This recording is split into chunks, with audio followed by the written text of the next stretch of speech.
Hello everyone, I am Mano Scaling, and I am here to help you today. I know you use this video to fall asleep, so before that, please like the video and subscribe to the channel, and also tell me where you are from and what time you are watching. Now get comfortable and relax.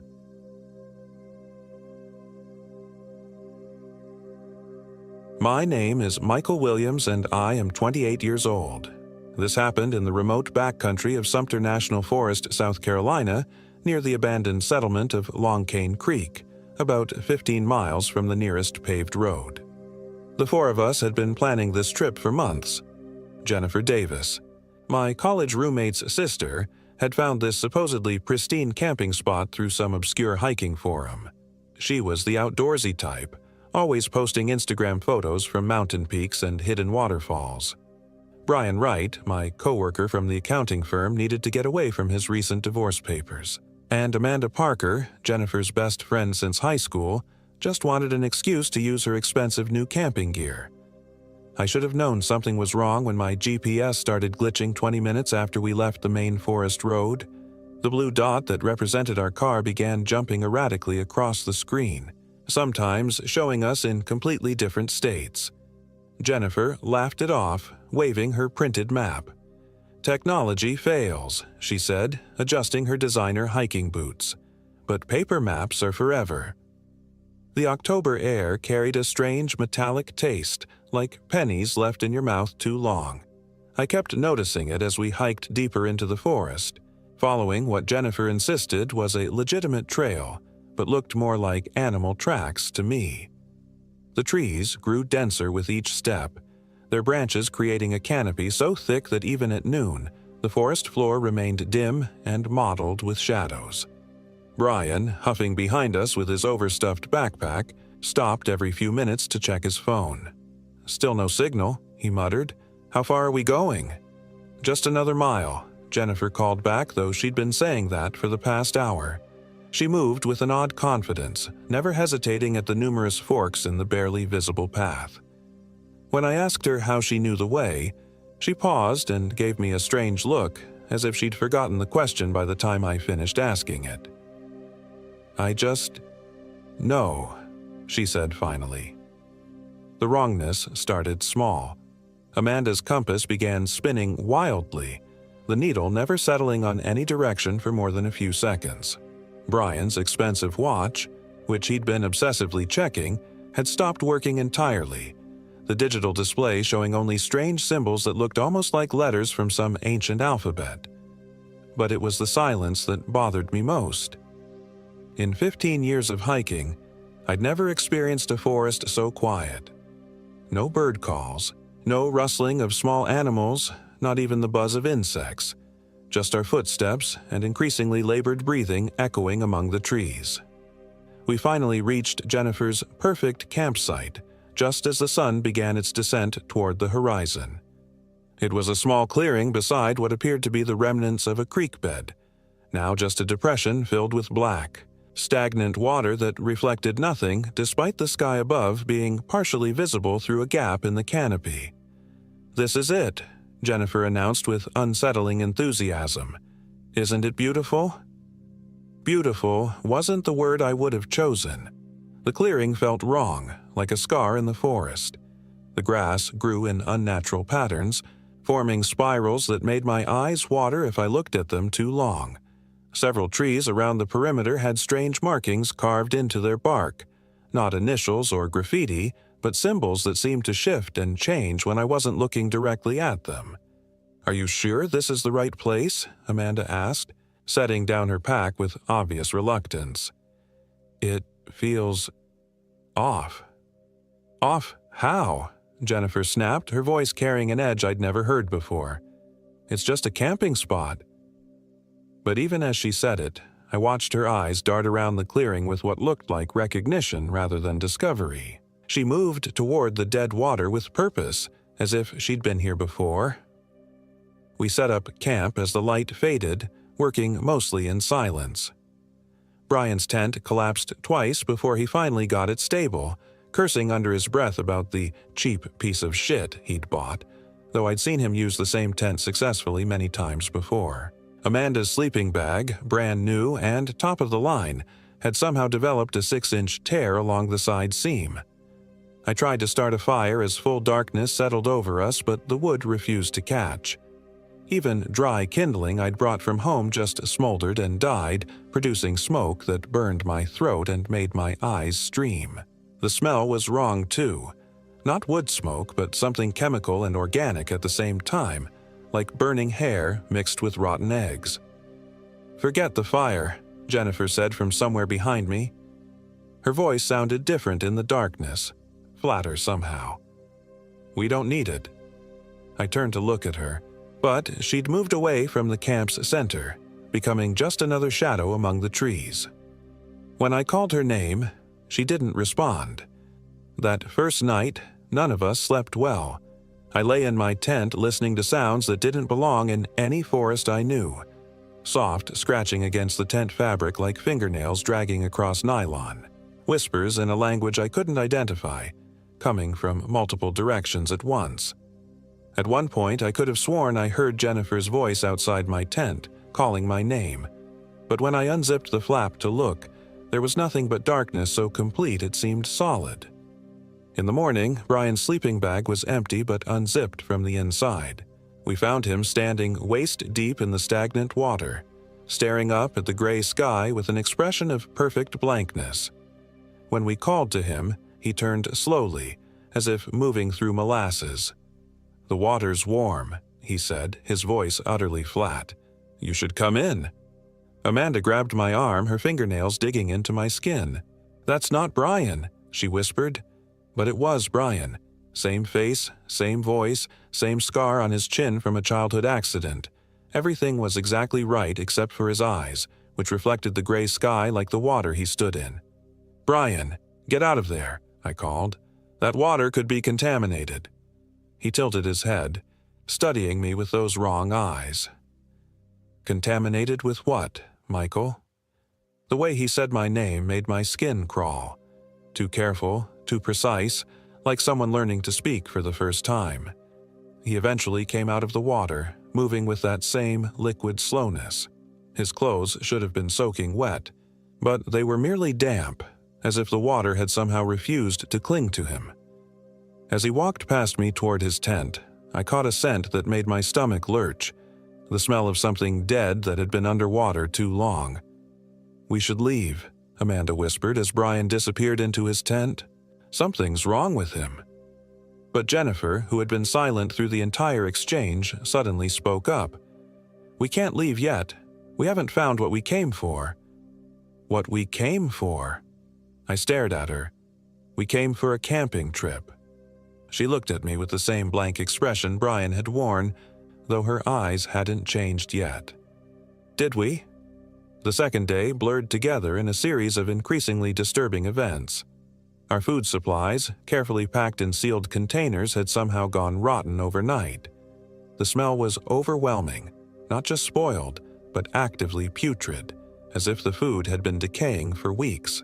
When I opened my backpack to retrieve fresh clothes, I found them damp and stained with something dark that smelled like the stagnant water. Brian spent most of the day sitting by the water's edge, occasionally dipping his hands in and bringing them to his mouth as if drinking. When I approached him to ask if he was feeling all right, he looked up at me with those reflective eyes and smiled. It was Brian's smile, but it lasted too long and showed too many teeth. "I feel wonderful," he said, "better than I have in years." Jennifer had become increasingly agitated as the day wore on, pacing the perimeter of the clearing and muttering to herself. I caught fragments of what sounded like instructions or directions, but in that same unknown language I'd heard during the night. When Amanda tried to talk to her, Jennifer turned with a snarl, her face twisted into an expression of pure rage that was gone so quickly I almost thought I'd imagined it. "Leave me alone," Jennifer said, her voice returning to normal. "I'm trying to concentrate." "Concentrate on what?" Amanda demanded. But Jennifer had already turned away, continuing her circuit of the clearing. That afternoon, while Brian continued his vigil by the water and Jennifer paced like a caged animal, Amanda and I tried to figure out how to leave. The problem was that none of us could agree on which direction we'd come from. The trees all looked the same. The barely visible trail seemed to fork and branch in ways that made no sense, and our compass had taken to spinning wildly before pointing in a different direction every few minutes. We could just pick a direction and start walking, Amanda suggested, though her voice lacked conviction. What if we get more lost? How could we get more lost than we already are? She had a point, but as I looked around the clearing, trying to identify any landmark that might guide us home, I realized something that made my blood turn cold. The markings on the trees had changed. Where there had been simple carved symbols the day before, now there were elaborate patterns covering entire trunks, spiraling upward until they disappeared into the canopy above. And they were fresh, the bark around them still weeping sap. "Amanda," I said carefully, "how long have those carvings been there?" She followed my gaze and went very still. Those weren't there yesterday." "Are you sure?" "I'm sure." As if summoned by our conversation, Jennifer appeared beside us with that unsettling, silent movement she'd developed. "You're both being paranoid," she said. "Those carvings have been there the whole time. You just weren't paying attention." But I had been paying attention. I'd specifically noted the symbols because they'd made me uncomfortable. These new patterns were completely different, more complex, and seemed to pulse with their own rhythm when viewed peripherally. "Jennifer," I said slowly, "why did you really bring us here?" She stared at me for a long moment, her head tilted at an angle that seemed just slightly wrong for human anatomy. "Because it's beautiful," she said finally. "Don't you think it's beautiful?" I looked around the clearing again, at the dead water, the wrongly growing grass, the trees covered in fresh carvings that hadn't been there yesterday, at Brian sitting motionless by the water's edge like a statue. "No," I said, "I don't." Her smile was exactly like Brian's had been. Too wide, too long, too many teeth.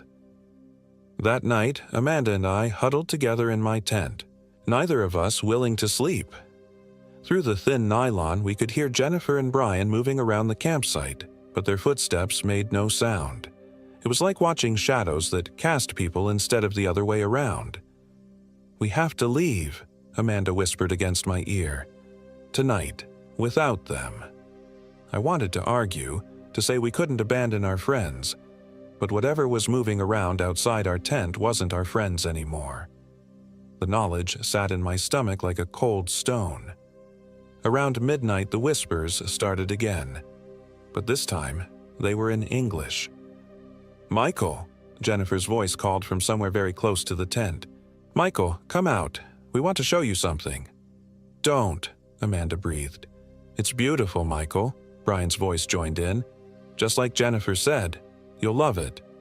Their voices were perfectly recognizable and completely wrong, too flat, too emotionless, like recordings played back at the wrong speed.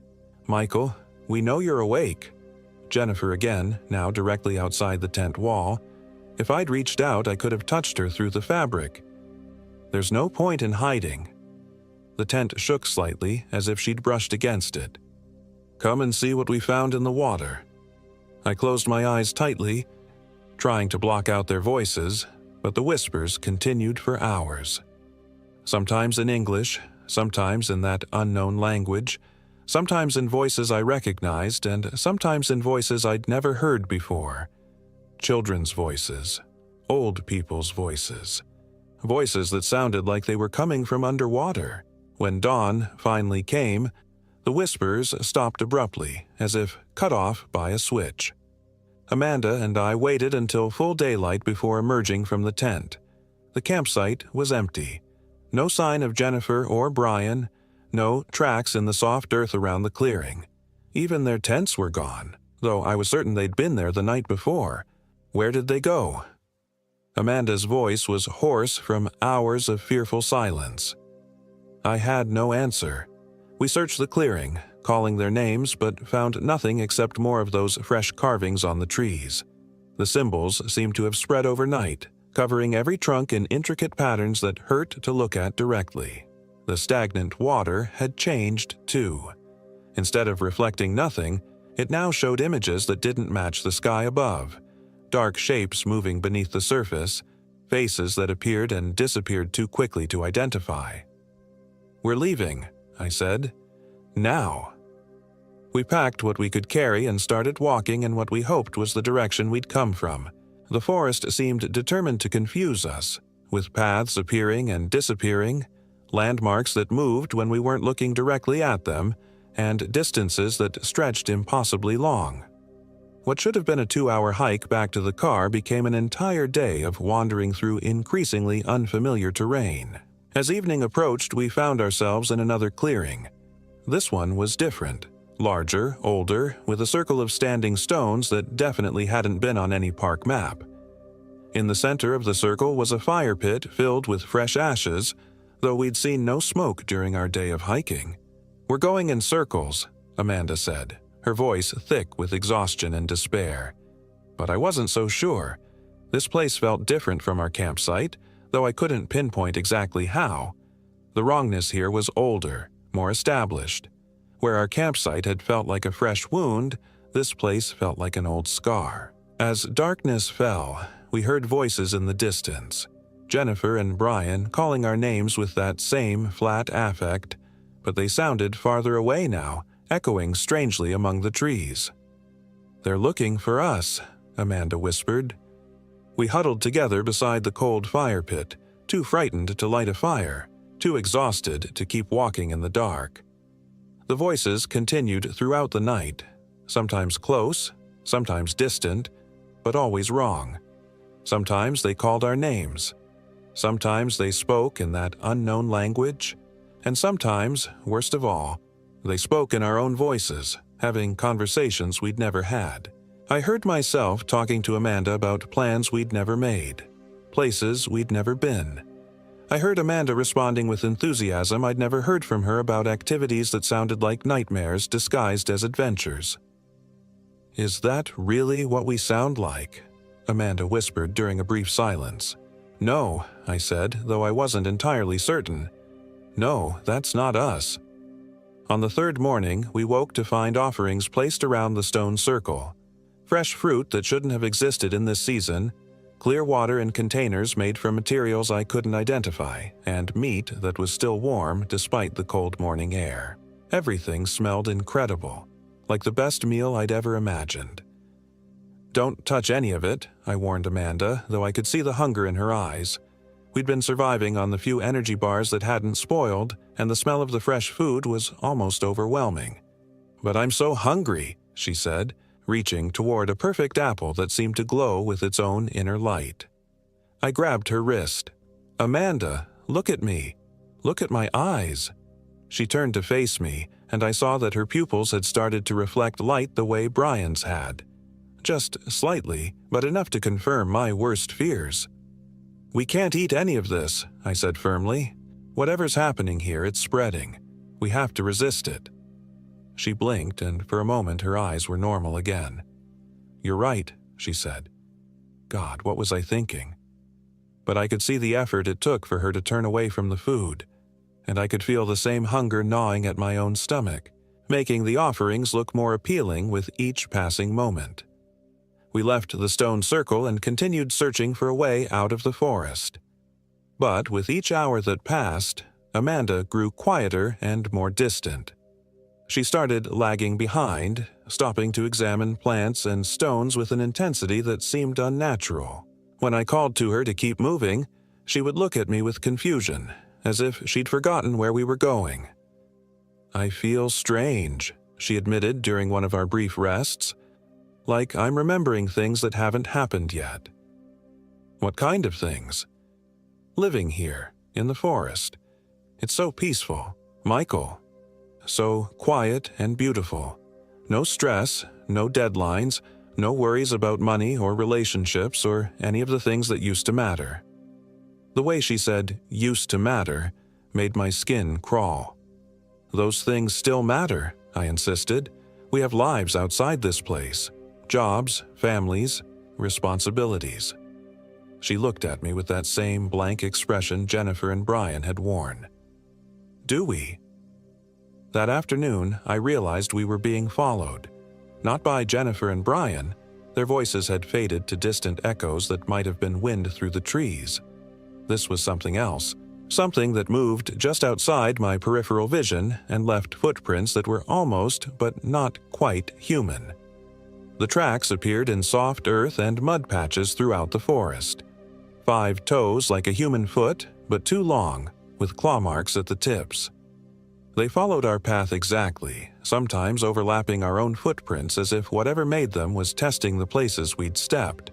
"Amanda," I said quietly, "don't look around, but I think something's following us." She stopped walking and turned to scan the forest. "I don't see anything." I said, "Don't look around." "Why not?" She tilted her head with that same wrong angle Jennifer had used. "If something's following us, shouldn't we know what it is?" Before I could stop her, she cupped her hands around her mouth and called out, "Hello! We know you're there. Why don't you come out and say hello?" Her voice echoed through the trees, and for a moment the forest was perfectly silent. Then, from multiple directions at once, came an answering call. It started as an echo of Amanda's voice, but gradually shifted and changed until it became something else entirely. A sound that was part human speech, part animal howl, and part something I had no words for. Amanda smiled. It was the same too wide smile Jennifer and Brian had worn. "See?" she said. "It just wanted to be friendly." That was when I realized I was alone. Whatever had taken Jennifer and Brian was now working on Amanda, and I was running out of time. I tried to run, but the forest seemed determined to slow me down. Branches caught at my clothes and scratched my face. Roots appeared under my feet where none had been before. The path, such as it was, kept branching and twisting until I was thoroughly lost. Behind me, I could hear Amanda calling my name, but her voice was changing with each call, becoming flatter and more emotionless. Sometimes other voices joined her, Jennifer and Brian, and others I didn't recognize. A chorus of wrong voices all calling my name with that same dead effect. I stumbled into a third clearing just as the sun was setting. This one was different from the others, smaller, more recent. The grass was trampled, and there were the remains of a fire pit, but it was clearly man-made rather than the ancient stone circle we'd found the night before. More importantly, there were fresh tire tracks leading away from the clearing toward what looked like an actual road. I followed the tracks, half running despite my exhaustion. The voices behind me grew louder and more insistent, but they seemed unable to follow me beyond the clearing. As I reached the tree line and saw the blessed sight of a paved road, the voices cut off abruptly as if they'd hit some invisible barrier. I flagged down the first car I saw, a pickup truck driven by a local man who took one look at my condition and immediately called the police. When the search and rescue teams went looking for my friends, they found nothing. No campsite, no stone circle, no stagnant water. According to their GPS records, they searched every accessible area within a 50-mile radius of where I said we'd been. The official report listed Jennifer, Brian, and Amanda as missing persons, presumed lost in the wilderness. The investigating officer suggested that I might have suffered some kind of psychological break due to exposure and dehydration, and that my memories of the supernatural events were hallucinations brought on by stress and fear. I let them believe that. It was easier than trying to explain the truth. But sometimes, on quiet nights, I still hear their voices calling my name. And sometimes, when I'm driving through heavily forested areas, I'll catch a glimpse of something moving between the trees. Something that walks upright but doesn't move quite right. Something that might once have been human but isn't anymore. I never go camping now. I never venture into the wilderness alone. And I've moved to a city where the closest thing to a forest is a small park with well-maintained trails and plenty of foot traffic. Because I know they're still out there, somewhere in the deep woods of South Carolina, still calling my name, still waiting for me to come back and join them in whatever they've become. And the worst part? Sometimes, in the darkest hours of the night, I find myself wanting to answer.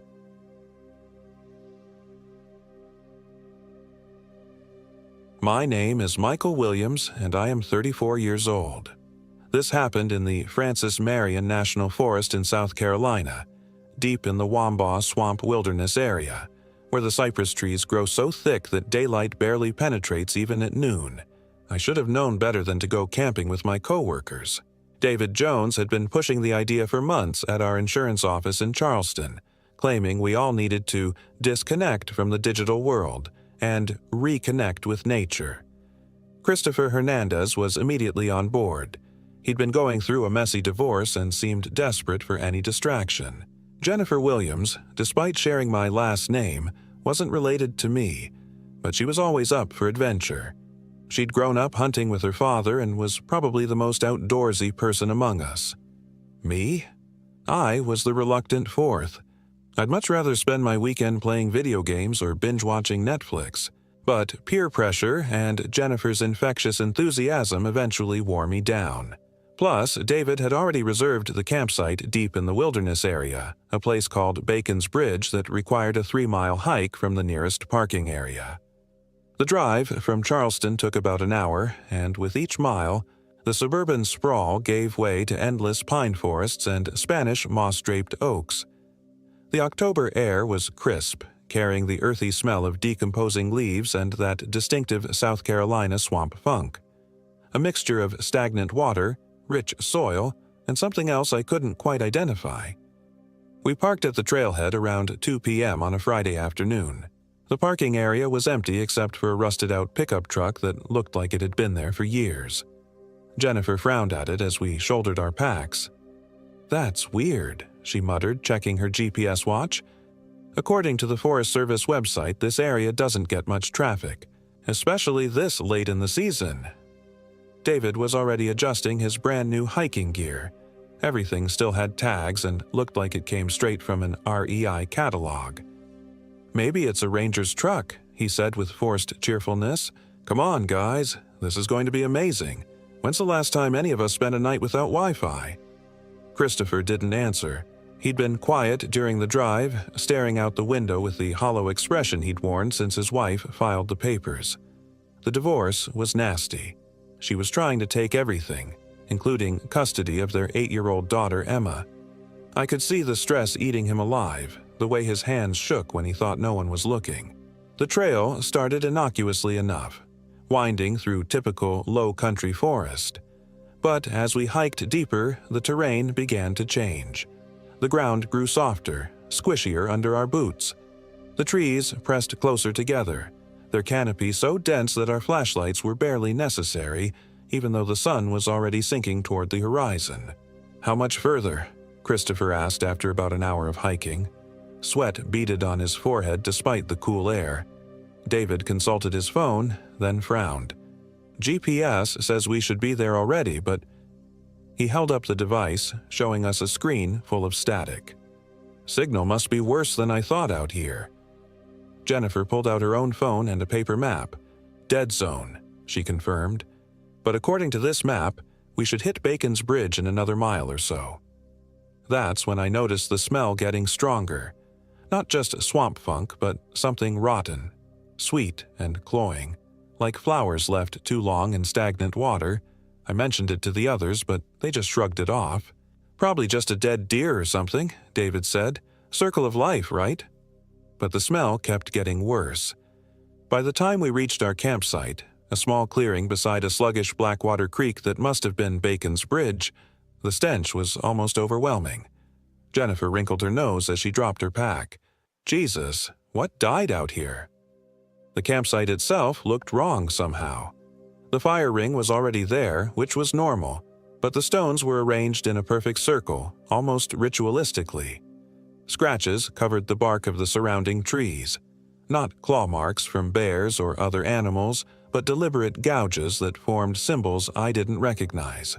Local kids, probably, Christopher said when I pointed them out, but his voice lacked conviction. We set up our tents as the sun disappeared completely, working by headlamp. The darkness fell faster than it should have, swallowing the forest like a living thing. The normal sounds you'd expect. Insects, night birds, small animals rustling through the underbrush, were completely absent.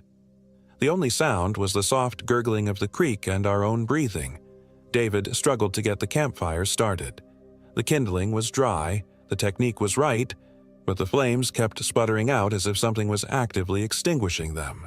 When they finally caught, the fire burned an odd bluish color that cast dancing shadows that seemed to move independently of the flames. "Must be minerals in the wood," Jennifer said, but she sounded uncertain.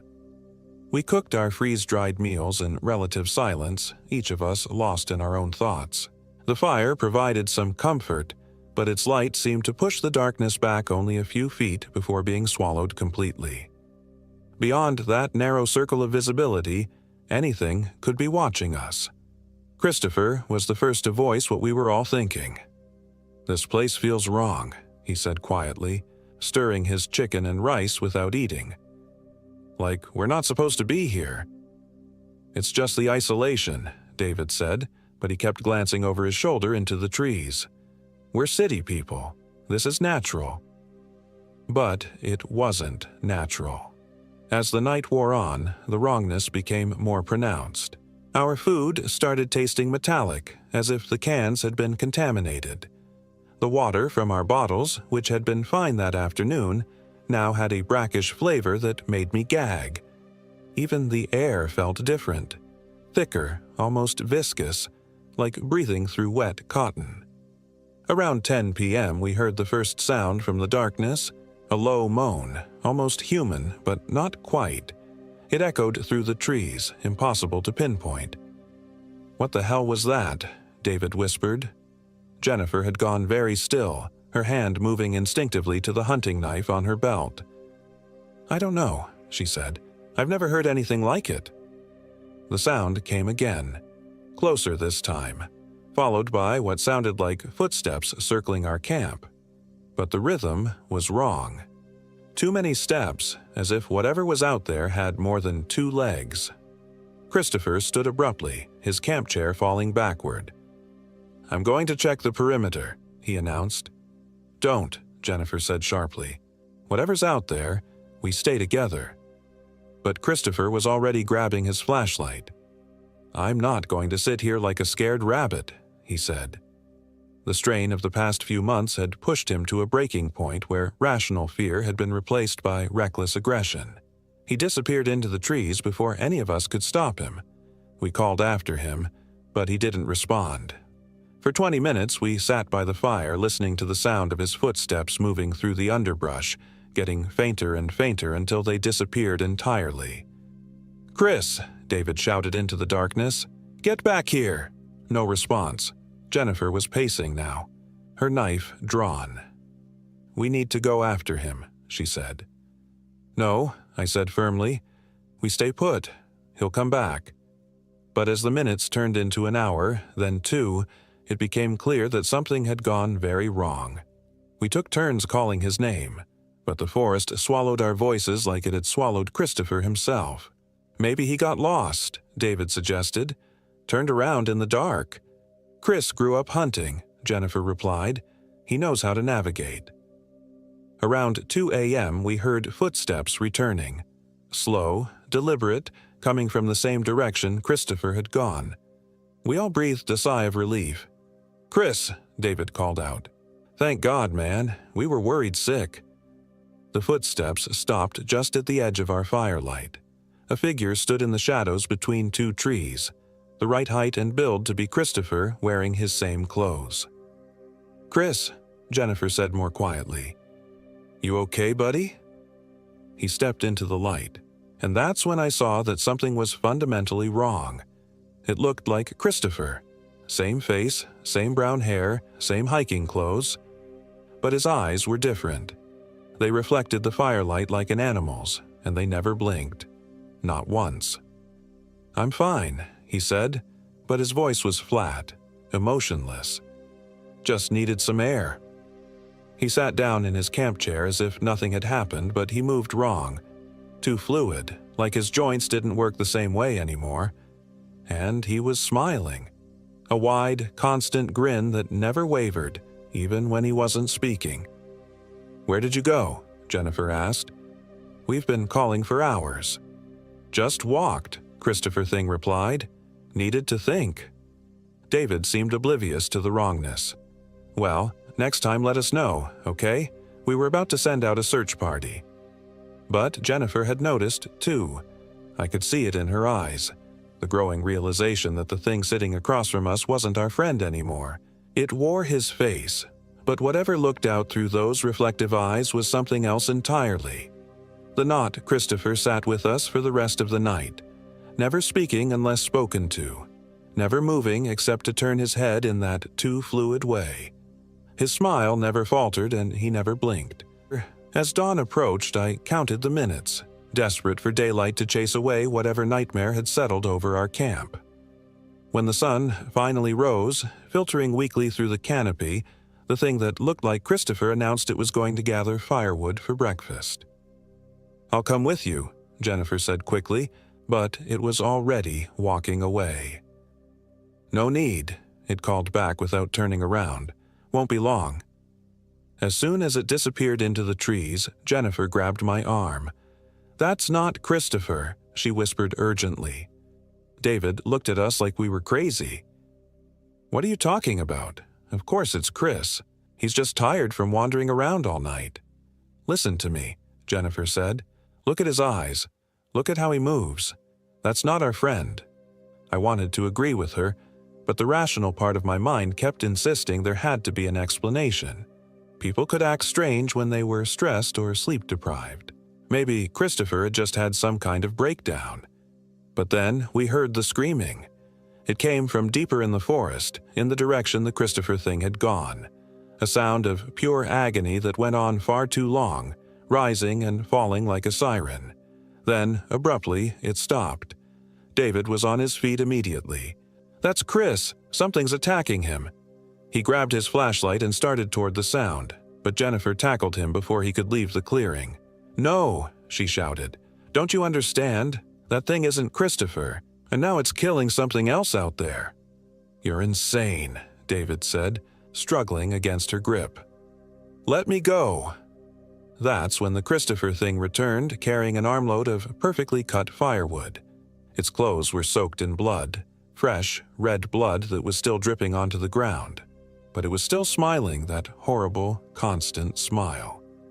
Found some good wood, it said in that same flat voice. David stopped struggling and stared. Even he couldn't ignore the blood now. Chris, he said slowly, what happened to you? Why are you covered in blood? The thing tilted its head like a curious dog. Blood? It said. Then it looked down at itself as if noticing the stains for the first time. Oh, that. It didn't offer any explanation. Just started arranging the wood in the fire ring with movements that were too precise, too mechanical. Jennifer was backing away, pulling me with her. We need to get out of here, she whispered. Right now. But before we could move, the Christopher Thing straightened up and looked directly at us. Its smile widened, showing far too many teeth. Where are you going? It asked. We're having such a nice camping trip. David was still frozen in place, staring at the blood-soaked thing that had been his friend. Chris, please, what's wrong with you? What happened out there? The thing that wore Christopher's face tilted its head the other way. Nothing's wrong, it said. I'm perfectly fine. Better than fine, actually. I feel free. As it spoke, something began to change in its features. The skin seemed to shift and ripple as if something underneath was trying to push its way out. Its jaw unhinged slightly, and I could see rows of needle-sharp teeth behind the human ones. Jennifer didn't wait to see what happened next. She grabbed our packs and started running toward the trail, pulling me along. Behind us, I heard David screaming. Not words, just raw terror. I looked back once and immediately wished I hadn't. The Christopher Thing had David pinned to the ground, its jaw opened impossibly wide. The sound of tearing flesh followed us into the trees. We ran blindly through the forest, crashing through underbrush and splashing across hidden streams. Jennifer led the way, her hunting experience showing as she navigated obstacles that would have left me hopelessly lost. Behind us, something was following. Not running, but moving with that same fluid, inhuman gait. It didn't seem to be in any hurry, as if it knew we couldn't escape. After what felt like hours but was probably only minutes, Jennifer stopped beside a massive fallen log. We crouched behind it, trying to control our breathing while we listened for pursuit. "What the hell was that thing?" I whispered. "I don't know," Jennifer replied, checking her knife, "but it's not Christopher. Christopher is dead." The implication hit me like a physical blow. Our friend was gone, had probably been dead since the moment he walked into those trees. Whatever had come back was just wearing his skin. "We need to get to the car," I said. "Get back to civilization and call the police." Jennifer nodded, pulling out her compass. "Trail should be about half a mile east of here. We can circle around, avoid going back through the campsite." But as we started moving again, the forest itself seemed to work against us. Paths that should have led to the trail instead curved back on themselves. The compass needle spun wildly, unable to find magnetic north. Our GPS devices showed nothing but static, and the paper map might as well have been written in a foreign language for all the sense it made. "This is impossible," Jennifer muttered after we'd been walking for what felt like hours. "We should have hit the trail by now." That's when we heard it calling to us. "Mike! Jen!" It was using Christopher's voice, but there was something wrong with the inflection, as if it were reading from a script. "Where are you guys? I found David. He's hurt." The voice seemed to come from every direction at once, echoing off the trees in a way that made it impossible to locate. Jennifer grabbed my arm and pressed a finger to her lips. "He's bleeding really bad," the voice continued. "I need help carrying him." For a moment, I almost believed it. The human mind wants to accept the familiar, to rationalize away the impossible. Maybe I'd been wrong. Maybe Christopher really had been attacked by something, and now he needed our help. But then I remembered the blood on its clothes, the way its jaw had unhinged, the sound David had made as he died. The calling continued for the better part of an hour, growing increasingly frustrated. Sometimes it used Christopher's voice, sometimes David's, once even my own mother's voice somehow, begging me to come home. But we stayed hidden, and eventually the voices faded away. As night fell again, we found ourselves back at the edge of the same clearing where we'd camped. Our tents were still there, but they'd been shredded from the inside, as if something with claws had torn its way out. The fire ring had been destroyed, the stones scattered and stained with something dark. David's body was nowhere to be seen. "We're trapped," Jennifer said quietly. "It's hurting us, playing with us." She was right. Whatever this thing was, it had intelligence. It knew these woods better than we did, could manipulate them somehow to keep us from leaving. We were mice in a maze, and it was the scientist watching us run. "There has to be a way out," I said, but my voice lacked conviction. That's when we heard the footsteps again. Slow, deliberate, circling our hiding spot. The Christopher thing had found us. "I know you're there," it called in that flat, emotionless voice. "Why are you hiding from me? We're friends." It stepped into the clearing, and in the pale moonlight I could see that its transformation was accelerating. The human features were sliding and shifting like melting wax. Its limbs had lengthened, becoming spindly and wrong. But the worst part was that it was still wearing Christopher's clothes, still had his wallet in its back pocket, still wore his wedding ring. "Come out," it said. "Let's finish our camping trip." Jennifer made a decision that probably saved both our lives. Instead of continuing to hide, she burst from our cover with her hunting knife raised, screaming a war cry that echoed through the trees. The thing was caught off guard. It had been expecting us to cower, not attack. She managed to drive the blade deep into its chest before it reacted. Black fluid spurted from the wound, hissing like acid where it hit the ground. The creature shrieked, not with Christopher's voice anymore, but with something inhuman and ancient. It backfired Jennifer with one elongated arm, sending her flying into a tree with a sickening crack. But the damage was done. The knife wound had destabilized whatever supernatural force was holding its stolen form together. As I watched in horror and fascination, the Christopher shape began to dissolve. The skin sloughed off in sheets, revealing something underneath that my mind refused to process. Too many angles, too many teeth, eyes that opened and closed in places they shouldn't exist. But it was wounded now, weakened. For the first time since this nightmare began, I felt a spark of hope. Jennifer was unconscious but breathing. I grabbed her under the arms and started dragging her away from the dissolving creature. It tried to follow, but its movements were clumsy now, uncoordinated. Whatever it really was, maintaining the human disguise had required enormous energy. I don't remember much about the next few hours.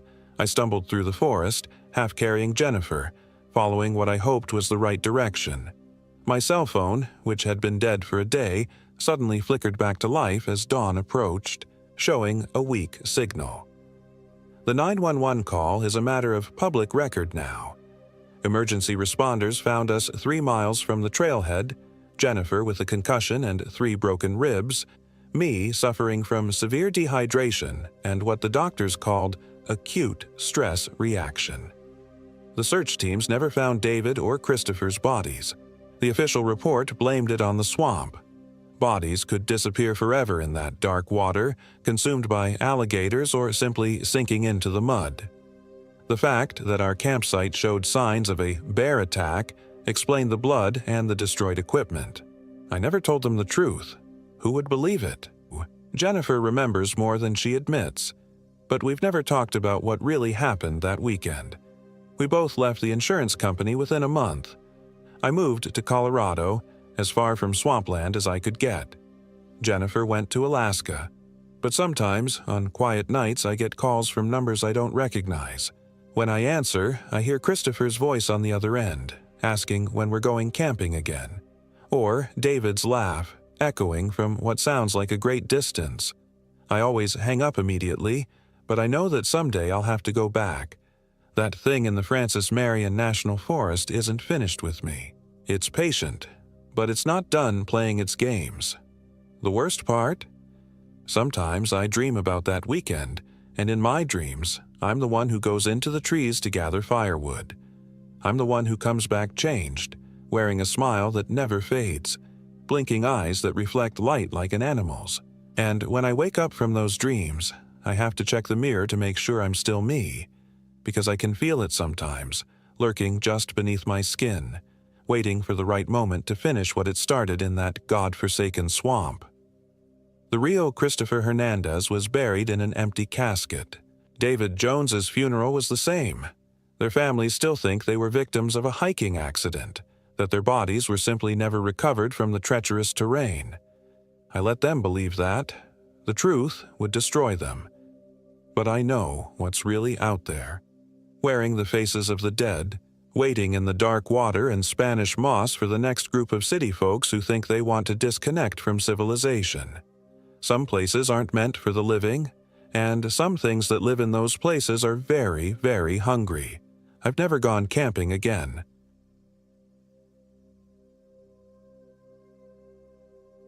My name is Michael Williams, and I am 29 years old. This happened in the Ellicott Rock Wilderness in South Carolina, where the borders of 3 states meet along the wild Chattooga River. What I'm about to tell you will sound impossible, but I swear on my mother's grave that every word is true. I'm writing this from a hospital bed in Greenville, and the doctors think I'm suffering from severe psychological trauma. They say I've been alone in the woods for 6 days, dehydrated and delirious. They're wrong about one thing, though. I wasn't alone. Sarah Rodriguez had been my girlfriend for 3 years. We met at a coffee shop in Columbia where she was reading Thoreau's Walden, while I was trying to grade papers for the high school English classes I taught. She was 26, with the kind of dark eyes that seemed to hold secrets and a laugh that could make you forget your own name. Sarah worked as a graphic designer for a local marketing firm, but her real passion was photography.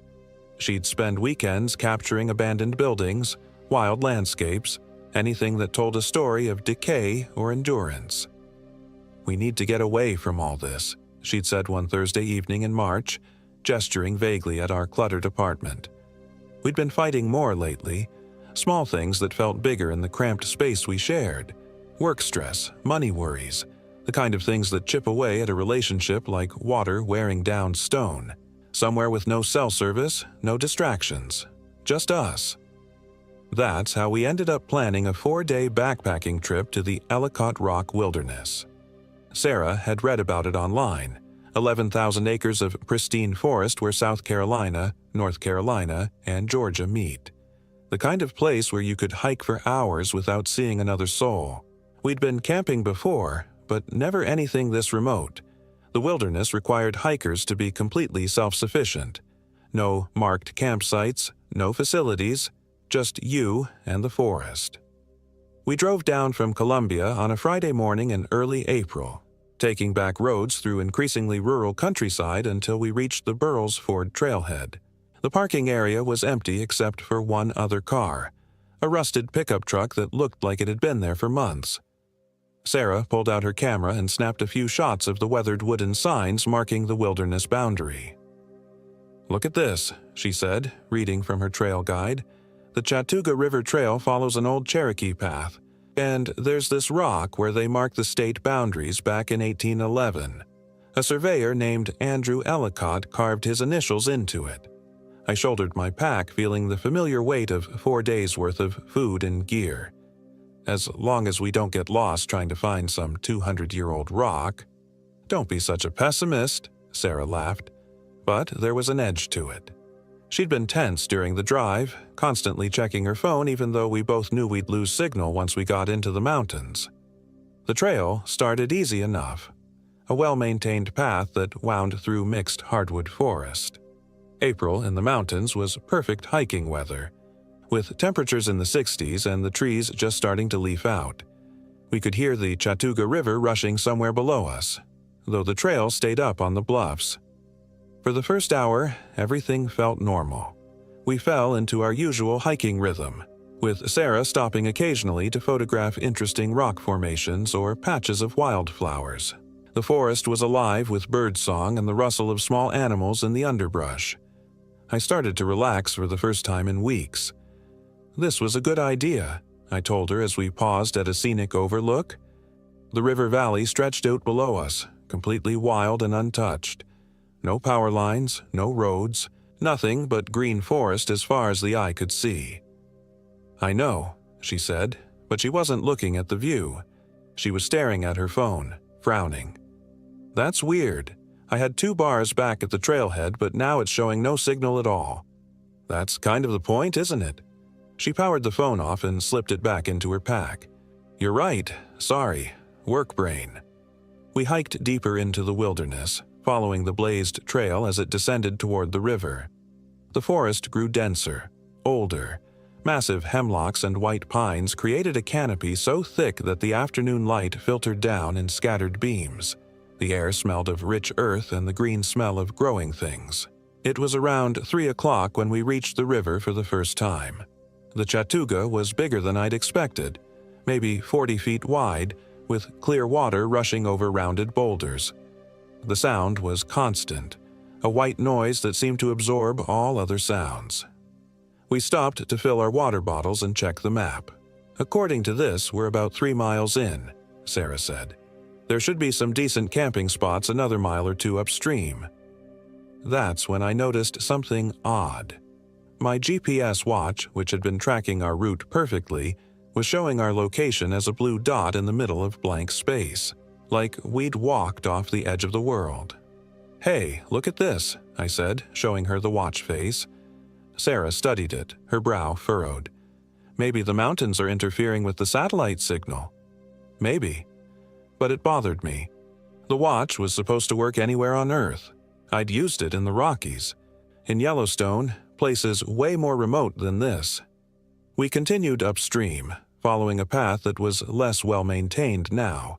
Sometimes it disappeared entirely, forcing us to pick our way through thick rhododendron bushes or scramble over fallen trees.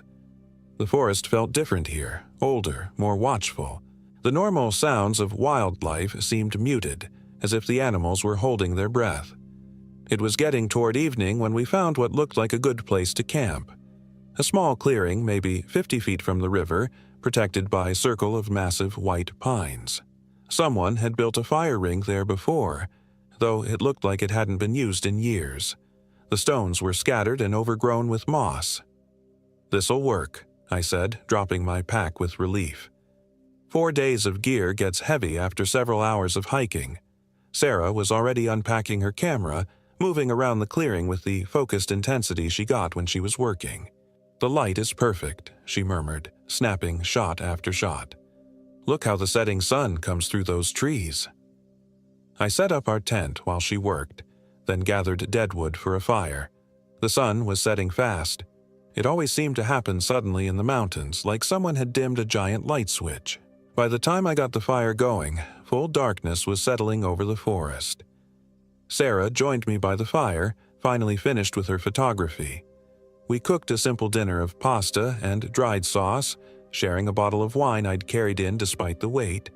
For a while, it felt like the old days, just the two of us, talking and laughing in the firelight. "Listen," Sarah said suddenly. I stopped mid-sentence and listened. The river still rushed nearby, but underneath that, silence. Complete silence. No insects, no owls, no rustling of small animals. Even the wind had died. "That's weird," I said. "Where are all the night sounds?" Sarah wrapped her arms around herself, despite the warmth from the fire.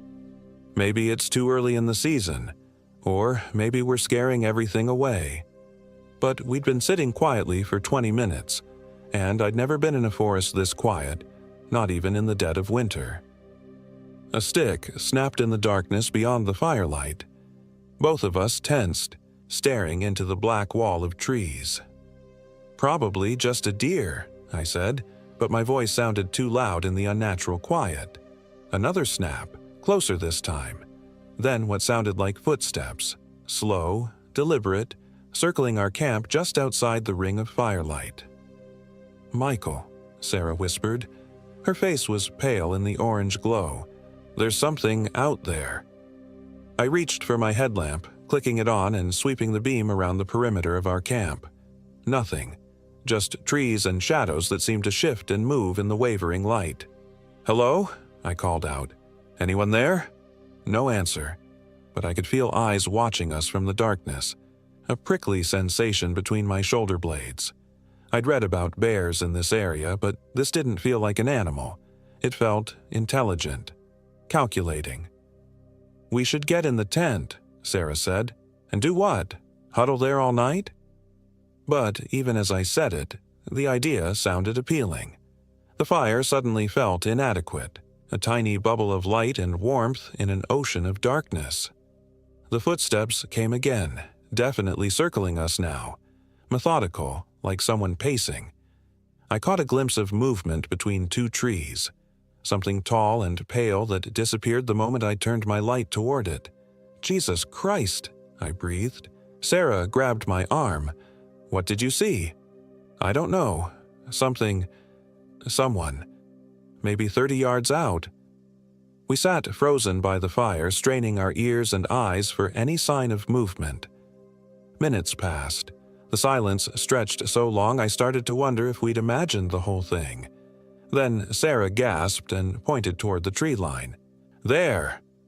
A figure stood at the very edge of the firelight, just visible as a pale shape against the dark trees. It was tall, maybe 6.5 feet, and completely motionless. Human-shaped, but wrong somehow, like a person seen through thick glass or murky water. "Who are you?" I called out, my voice cracking. "What do you want?" The figure didn't respond. It stood there for maybe 10 seconds, then melted back into the darkness so smoothly it might have been a trick of the light. We didn't sleep that night. We kept the fire burning and took turns watching. But whoever or whatever had been out there didn't come back. Or, at least, we didn't see it again. As dawn broke over the mountains, painting the sky pale gray, the normal sounds of the forest gradually returned. Birds began singing. Squirrels chattered in the trees. The oppressive feeling of being watched faded with the darkness. "Maybe it was just another hiker," Sarah said as we broke camp, but she didn't sound convinced. "Out here? At night? Without a light?" People do stupid things in the wilderness. Maybe they were lost. I wanted to believe that, but the figure had been too tall, too still, and there was something else bothering me, something I couldn't quite put my finger on. We packed up quickly and got back on the trail, eager to put distance between ourselves and the previous night's campsite. Our plan was to hike further upstream to Ellicott Rock itself, then loop back along a different trail. According to the map, it was about 4 miles of moderate hiking. The morning was beautiful, with mist rising from the river and dappled sunlight filtering through the forest canopy. But I couldn't shake the feeling that something was off. It took me an hour to figure out what was bothering me. "Sarah," I said as we stopped for a water break, "what time did we see that figure last night?" She thought for a moment. "Maybe 10 o'clock? Why?" I looked at my watch. The display showed 9:47 a.m., but that couldn't be right. We'd broken camp at first light around 7:30, and we'd been hiking for at least an hour and a half. "My watch is acting up," I said, showing her the display. "Mine too." She pulled out her phone, even though she knew it had no signal. The screen showed 8:23 a.m. That's impossible. We've been hiking for over an hour. A chill ran down my spine that had nothing to do with the morning air. Time couldn't just skip, could it? "Maybe the altitude is affecting the electronics," Sarah suggested, but she looked as unsettled as I felt. We kept hiking, but I found myself checking my watch obsessively. It seemed to be running normally now, but the displayed time made no sense. According to the watch, we reached Ellicott Rock at 9:15 a.m., which would mean we'd hiked 4 miles in less than 30 minutes. Impossible, even if we'd been running. Ellicott Rock itself was disappointingly small, just a boulder on the riverbank with some faded carvings that might have been Andrew Ellicott's original boundary markers. But the location was beautiful, where the East Fork joined the main river in a series of small waterfalls and deep pools. "This is perfect," Sarah said, pulling out her camera. "The light, the water. I could spend hours here." I was studying the map, trying to figure out our exact location. According to the GPS coordinates in the guidebook, we should be right at the 3-state border, but my watch still showed our position as empty space. "Sarah, we need to talk about this." I held up the watch. "Something weird is happening with time, with the electronics, with everything." She lowered her camera and looked at me with concern. "Michael, you're scaring me. What are you saying?" "I'm saying maybe we should turn around, go back to the car. Because your watch is glitchy. Because of everything. The figure last night, the time jumps, the way the forest went completely silent. Something isn't right here." Sarah was quiet for a long moment, looking around at the pristine wilderness. "You're being paranoid. We planned this trip for months. I'm not turning around because of some minor weirdness." I wanted to argue, but she was already wandering downstream with her camera. I followed reluctantly, my unease growing with each step. We spent the afternoon exploring the area around Ellicott Rock, following game trails and creek beds. Sarah took hundreds of photos, completely absorbed in her work. I tried to relax and enjoy the stunning scenery, but I couldn't shake the feeling that we were being watched. It was around 4 p.m., or what my confused watch claimed was 4 p.m., when Sarah announced she wanted to take some shots of a small waterfall about a quarter-mile downstream. "The light is perfect right now," she said. "Golden hour." But according to our position this deep in the forest, we shouldn't have been getting direct sunlight at all. The canopy was too thick, the canyon too narrow. Yet somehow the falling water was illuminated like a spotlight was shining on it. "I'll be quick," Sarah promised, already heading down the narrow trail. 10 minutes. Tops. I stayed by the main river, using the time to study our map and try to figure out exactly where we were. Nothing made sense. The terrain didn't match the topographical lines, and the river seemed to be flowing uphill in places. I was starting to think the maps themselves were wrong when I heard Sarah scream. The sound cut through the forest like a physical blow, raw, terrified, and abruptly cut off. I dropped the map and ran toward the waterfall, crashing through underbrush and scrambling over fallen logs. "Sarah!" I shouted. "Sarah, where are you?" I found her camera first, lying in the creek bed with its lens cracked. Film was scattered everywhere, exposing her afternoon's work to the fading light, but no sign of Sarah. "Sarah!" My voice echoed off the rock walls. "Answer me!"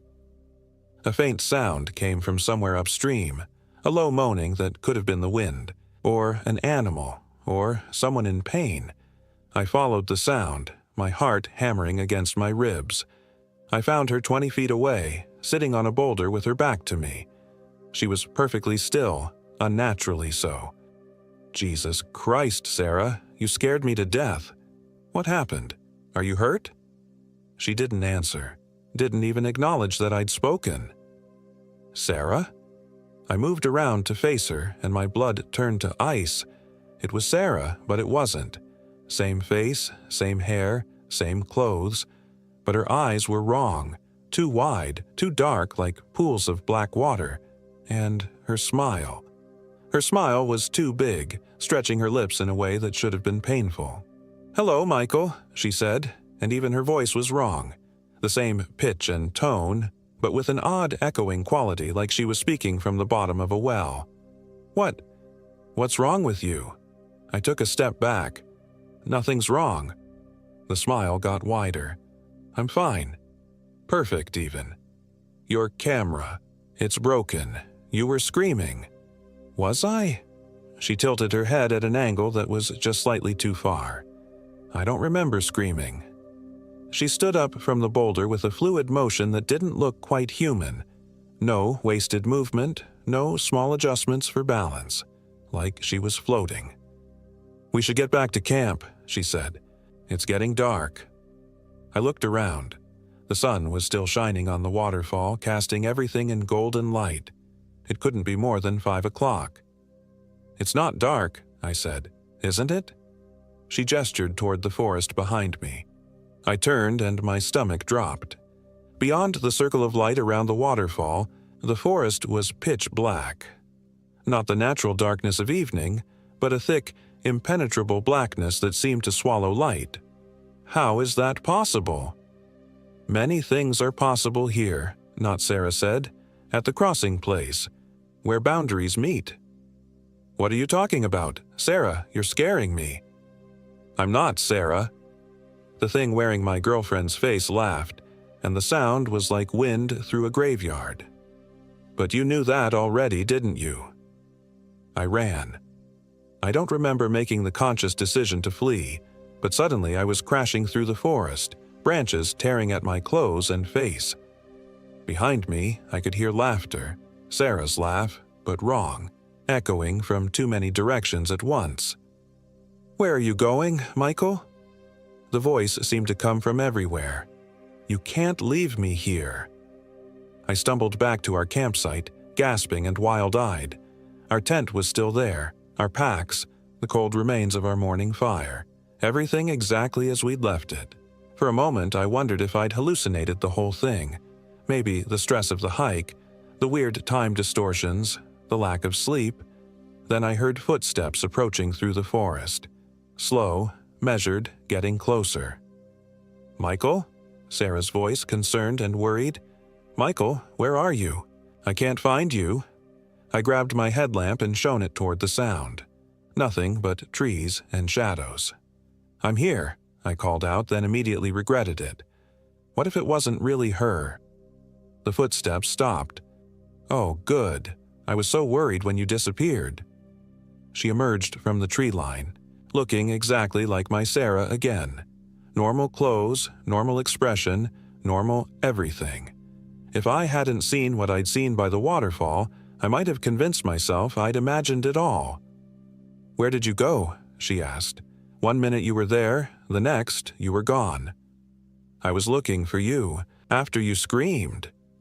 She frowned. "I didn't scream. I was taking pictures of the waterfall, and when I turned around you were gone. I've been searching for 20 minutes. Your camera's broken. I found it in the creek."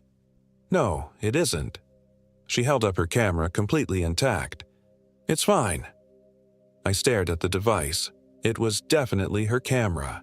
Same scratches on the housing, same worn strap, but I'd seen it broken, lying in the water with its lens shattered. I must have been confused, I said slowly. The forest all looks the same. Sarah studied my face with concern. Are you feeling all right? You look pale. Just tired. It's been a long day. But I wasn't confused, and I wasn't tired. Something was very, very wrong here. The thing that had been sitting by the waterfall, the thing with Sarah's face and the wrong smile, that had been real, which meant this Sarah, this normal-acting Sarah, was something else entirely. We made dinner together, going through the familiar motions of camping routine. Sarah seemed completely normal, chatting about her photos, planning tomorrow's hike, complaining about the weight of her pack. But I watched her carefully, looking for tells. The way she moved was slightly off, like she was consciously thinking about each gesture instead of moving naturally. And her eyes? They were the right color, but they didn't quite focus on what she was looking at. I'm exhausted, she announced after we'd cleaned up. This fresh air is like a sleeping pill. Yeah, me too. But I had no intention of sleeping. Not with this thing wearing my girlfriend's face lying next to me. We crawled into the tent together, Sarah immediately zipping herself into her sleeping bag. Within minutes, she was breathing with the deep, regular rhythm of sleep. Or pretending to sleep. I lay there in the darkness, every nerve on edge. Outside the tent, the forest was silent again. That same unnatural quiet we'd experienced the night before. No wind, no insects, no small animals moving through the underbrush. Just the distant sound of the river and Sarah's measured breathing. Hours passed. My watch had given up trying to display the correct time, showing only random numbers that changed without pattern. 2:47, 11:23, 5:61, 13 and 88. Impossible times in an impossible place. Around what might have been midnight, Sarah stopped breathing. Not gradually, not like someone shifting in their sleep. She simply stopped, mid-breath, as if someone had pressed a pause button. I lay there listening to the absolute silence, my heart pounding so loud I was sure it would wake her. Then she started moving. Still without breathing, still supposedly asleep, Sarah began to unzip her sleeping bag. The sound was deafening in the quiet tent. I watched through slitted eyes as she sat up, her movements too fluid, too controlled for someone who was supposed to be unconscious. She turned to look at me, and in the faint light filtering through the tent fabric I could see her eyes. They were completely black, not just the pupils, but the entire eye, like looking into deep water at night. Very slowly, very carefully, Sarah began to unzip the tent door. I waited until she was outside, then counted to 10 before following. I grabbed my headlamp but didn't turn it on, relying on the faint starlight filtering through the canopy. The thing that looked like Sarah was standing in the center of our campsite, perfectly motionless. As I watched, its skin began to loosen, like a suit of clothes that was too big. The edges around its face started to blur and shift, and I realized with sick horror that I was watching it shed Sarah's appearance like a snake shedding its skin. Underneath was something pale and wrong. Tall, much taller than Sarah's 5'6" frame. Its limbs were too long, its joints bent at impossible angles. What I had taken for human skin was actually some kind of flexible membrane that hung in loose folds around its real body. It reached up with fingers that had too many joints and began to peel Sarah's face away from its own. The sound was like wet leather being torn, and underneath, I don't want to describe what was underneath. Some things should not be put into words, should not be given the power that comes with language. Let me just say that it was hungry. Eternally, impossibly hungry. The creature, I knew now what it was from half-remembered stories about things that steal faces and walk in the skins of others, carefully folded Sarah's appearance and hung it on a low tree branch like a coat set aside for later use. Then it began to change again. This time, it took longer, the transformation more deliberate. I watched in frozen terror as it reshaped itself, growing shorter, broader, its features shifting like clay being molded by invisible hands. When it was finished, it looked exactly like me. It picked up my appearance, Sarah's skin, and began putting it back on. But now it was wearing my body and Sarah's face, a horrifying combination that made my stomach lurch.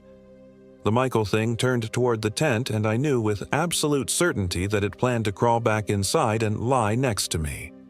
To wait for morning, then convince me that I was going crazy, that I was imagining things, that Sarah was fine and I was having some kind of breakdown. How long had it been wearing her face? Since the waterfall? Since last night? Since we'd entered the wilderness? I thought about the figure we'd seen at the edge of our firelight, tall and pale and wrong, watching us, learning us, choosing which one of us to replace first. I thought about the silence in the forest, the broken electronics, the way time seemed to slip and slide around us. This place, Ellicott Rock, the boundary where 3 states met, it was thin somehow. A crossing place, as the thing had said, where barriers broke down and other things could slip through. The Michael thing with Sarah's face was almost to the tent when I made my move. I clicked on my headlamp, the beam cutting through the darkness like a sword. The creature froze, caught in the act of reaching for the tent zipper. Up close, the illusion was even more horrific. My body, my clothes, my mannerisms, but with Sarah's stolen face stretched over features that were never meant to wear it. "I know what you are," I said, surprised by how steady my voice sounded. The thing turned my own face toward me and smiled with Sarah's mouth. "Do you? You're a skinwalker, a face stealer, something that feeds on identity." Such crude names. It spoke with my voice but Sarah's inflection, a combination that made my skin crawl. I prefer to think of myself as a curator. I collect people, their essence, their experiences, their relationships. I preserve them forever. Where is she? Where's the real Sarah? Safe, it said. Preserved. She'll live forever now, as part of me. Isn't that wonderful? Let her go.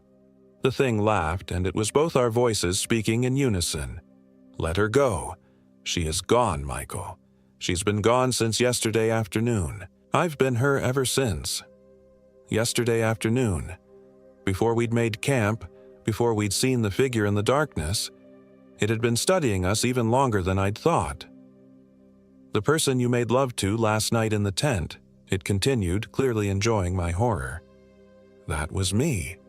The person you've been hiking with, talking with, planning your future with, me. How does it feel to know you couldn't tell the difference? I tried to think back to remember if there had been signs. Had Sarah been different yesterday? Had she moved wrong, spoken wrong, felt wrong in some subtle way my subconscious had noticed but my conscious mind had dismissed? You're lying, I said. I would have known. Would you? How well do you really know her, Michael? How closely do you pay attention to the woman you say you love? It was right, and we both knew it. Sarah and I had been drifting apart for months, caught up in our own problems and stresses. How many times had I answered her with half my attention? How many subtle changes in her behavior had I missed or attributed to work stress? She fought, you know, the creature said conversationally. When I first touched her mind, such a strong will, it took hours to fully subsume her consciousness. Shut up. She called your name near the end, begged for you to save her, but you never came, did you? I lunged at it then, too angry and horrified to think clearly, but the thing was faster than any human had a right to be. It sidestepped my charge effortlessly, then caught me by the throat with one hand. Its grip was like iron, lifting me off my feet. Tusk, tusk, it said with Sarah's disappointed expression on my stolen face. Violence won't solve anything. Besides, I need you intact for the transformation. Transformation? Did you think I was finished? I have Sarah's memories now, her experiences, her emotions, but there are gaps, things she shared only with you. To fully become her, I need those final pieces. It squeezed tighter, cutting off my air.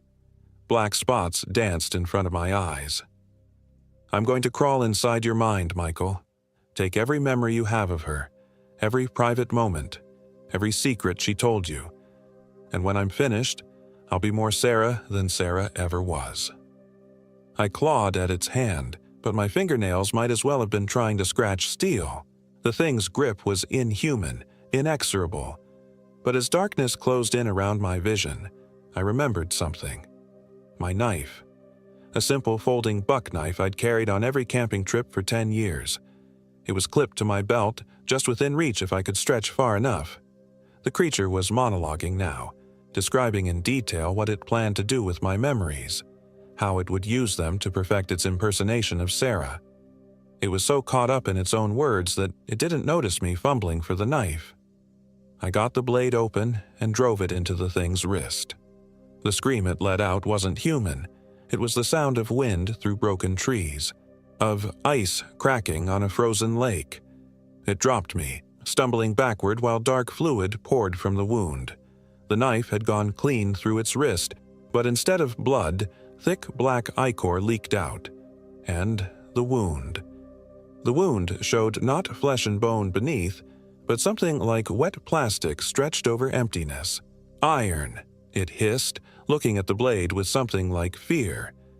How did you know? I didn't know. It had been pure instinct or maybe some deep racial memory of what hurt these things. But I wasn't going to waste time explaining. I lunged again, this time going for its center mass. The blade punched through what looked like my own chest, and the creature let out another of those inhuman screams. The Sarah face began to slip, revealing glimpses of something underneath that hurt to look at directly. It staggered away from me, clutching at the wounds. Where my blood should have been pumping out, only that dark fluid leaked. "This isn't possible," it gasped. "The stories are just stories. The old ways are forgotten." Guess again. I pulled the knife free and struck again, this time aiming for what I hoped was its neck. The blade bit deep, and suddenly the whole illusion began to collapse. My stolen body wavered like a mirage, Sarah's borrowed face melting like wax in a fire. What stood before me now was the thing's true form. Tall, emaciated, covered in that wet membrane I'd seen before. Its face was a horror of too many teeth and eyes that reflected light like an animal's. It was wounded, perhaps dying, but still dangerous. "You cannot kill what was never truly alive," it snarled in a voice like grinding glass. "Maybe not," I said, "but I can sure as hell try." It came at me then, abandoning all pretense of humanity. Claws that were too long raked across my chest, shredding my shirt and drawing blood. I stabbed wildly, feeling the knife hit home again and again. Each wound leaked more of that dark fluid. And with each cut, the creature seemed to become less solid, less real. We fought there in the darkness, two shapes struggling by the dying embers of our campfire. I don't know how long it lasted. Time had no meaning in that place. But finally, mercifully, the thing collapsed. It lay there, twitching for a moment, then began to dissolve. Not melting exactly, but coming apart like smoke, like shadow, like a lie being exposed to sunlight. Within minutes, there was nothing left but a wet stain on the forest floor and the lingering smell of decay. I stood there gasping, covered in my own blood and the creature's ichor. In the sudden silence, I could hear normal forest sounds returning. Owls calling, insects chirping, the rustle of small animals in the underbrush. Whatever barrier had kept the natural world at bay was broken. But Sarah was still gone. I searched the campsite desperately, hoping against hope that she might be unconscious somewhere, that the creature had been lying about consuming her entirely. But all I found was her pack, her clothes, her journal with its neat handwriting describing our first day in the wilderness. The last entry was dated 2 days ago, the day we'd arrived. Everything after that was in my handwriting, though I had no memory of writing it.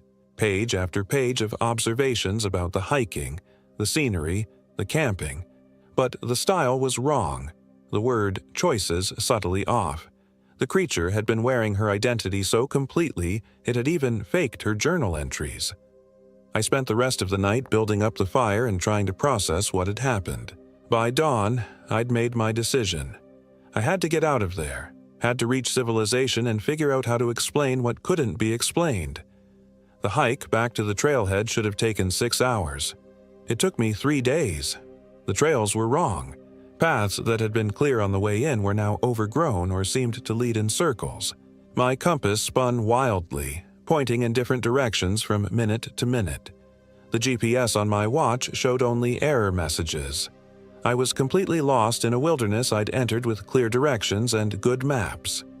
It was as if the land itself was rejecting me, trying to keep me trapped in that place between worlds.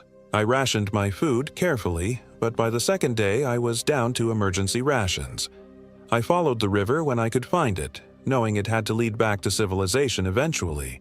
But sometimes the Chattooga seemed to flow uphill, or split into channels that weren't on any map, or simply disappear into underground caves that shouldn't have existed.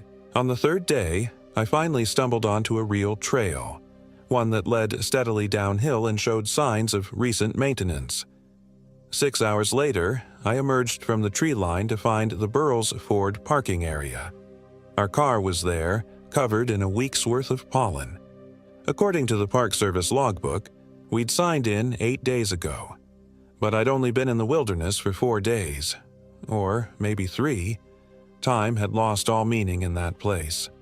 I drove to the nearest town in a daze, my shirt still bloody from the creature's claws.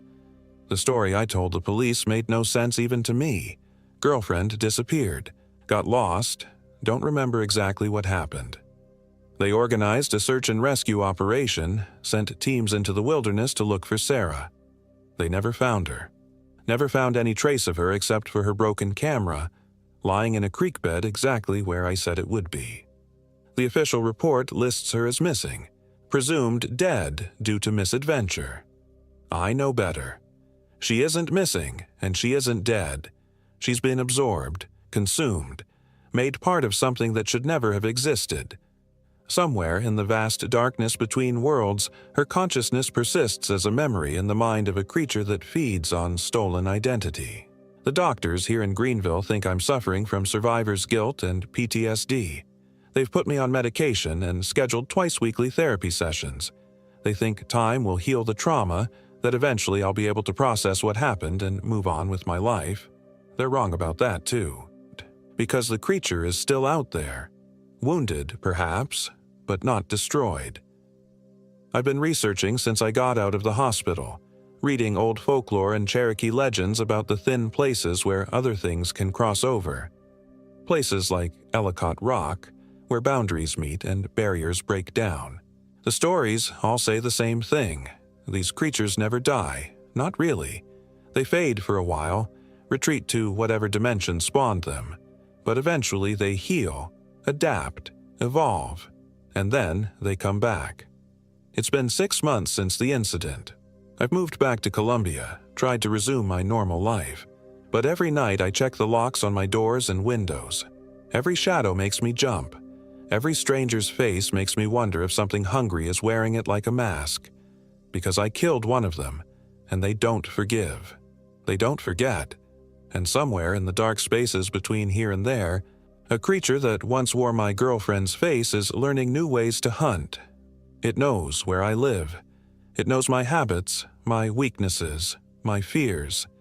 It has Sarah's memories of me, 3 years' worth of intimate knowledge about how to hurt me most effectively.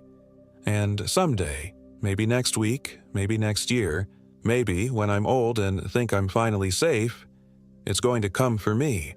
When it does, it won't make the same mistakes twice. It will be perfect, flawless, indistinguishable from human. It might even be perfect enough to fool the doctors writing this report. After all, how would they know the difference between the real Michael Williams and something wearing his face? How would you?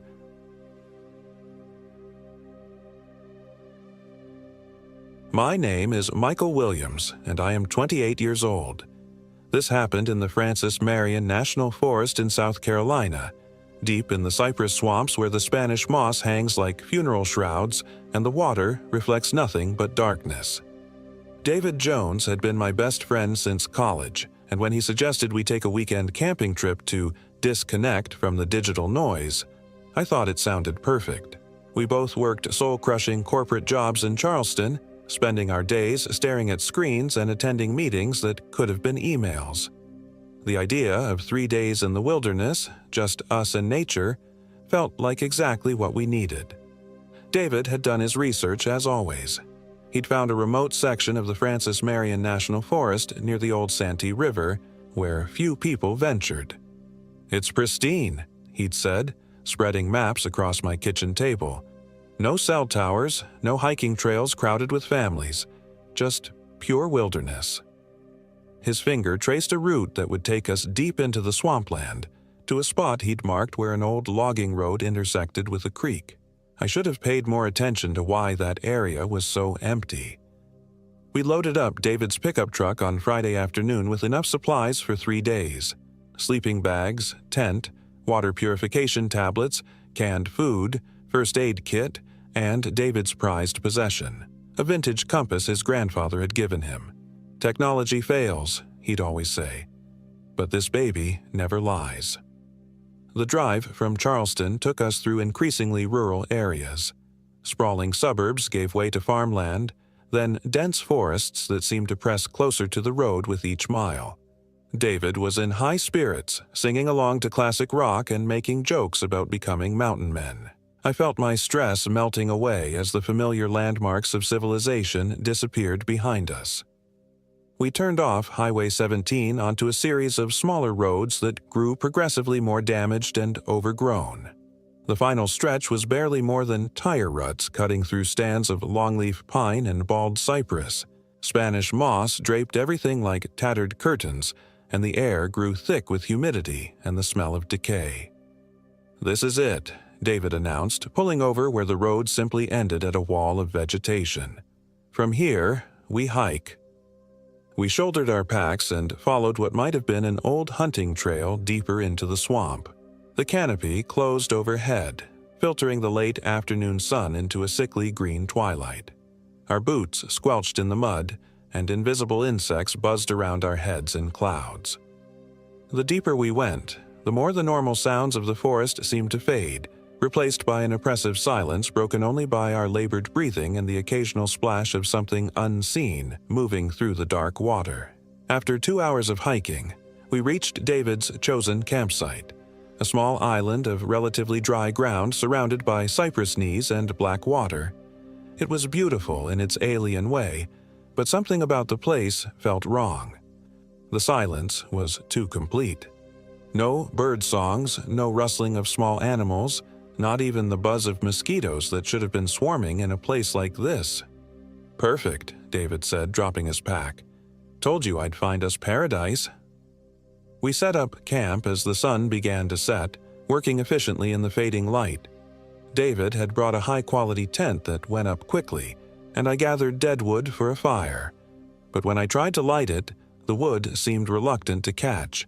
The flames would sputter and die even though the wood appeared dry. It took me nearly an hour to get a sustainable fire going, and even then, it burned with an odd blue tinge that made everything look corpse pale. "Must be some kind of mineral in the water," David said when I mentioned it, but I noticed he kept glancing at the fire with a troubled expression. We ate dinner as darkness fell completely around us. The fire provided the only light in a world that seemed to have been swallowed by black velvet. Even the stars were invisible through the canopy. Our conversation, which had been easy and natural during the hike, became forced and stilted. We found ourselves speaking in whispers without knowing why. "Listen," David said suddenly, holding up his hand. I strained my ears but heard nothing. That was the problem. Nothing at all. The normal nighttime symphony of frogs, insects, and nocturnal animals was completely absent. It was as if we were camping in a vast, empty cathedral. "Maybe we're just too deep in for most wildlife," I suggested, but my voice lacked conviction. We went to bed early, exhausted by the hike and unsettled by the unnatural silence. I lay in my sleeping bag listening to David's breathing, waiting for sleep that wouldn't come. Every small sound seemed amplified: the rustle of fabric, the pop of cooling embers, the gentle lap of water against the cypress roots. But underneath it all was that terrible, pressing silence.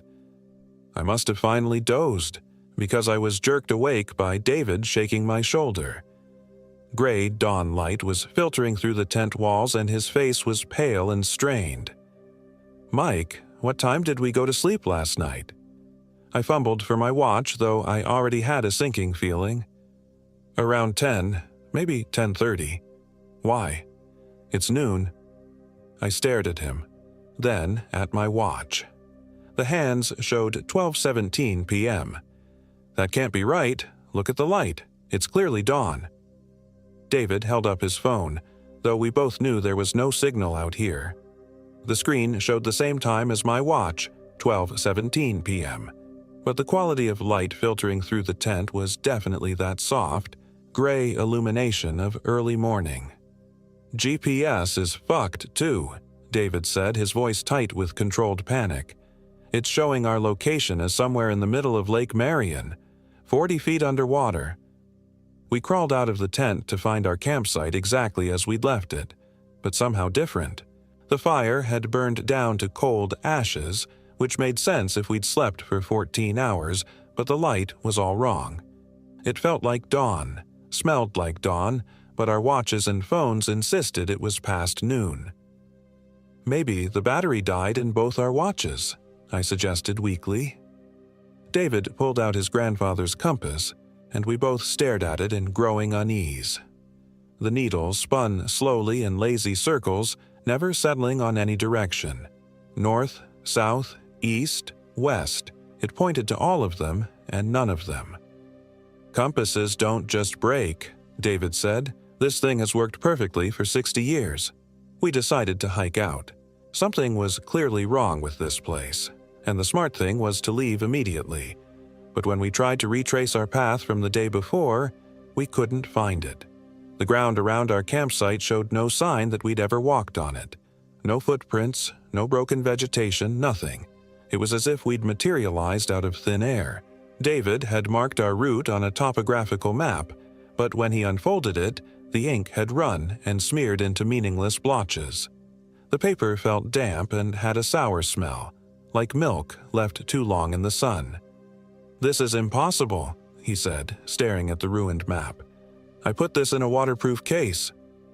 We picked a direction at random and started walking. But within an hour, we found ourselves back at our campsite.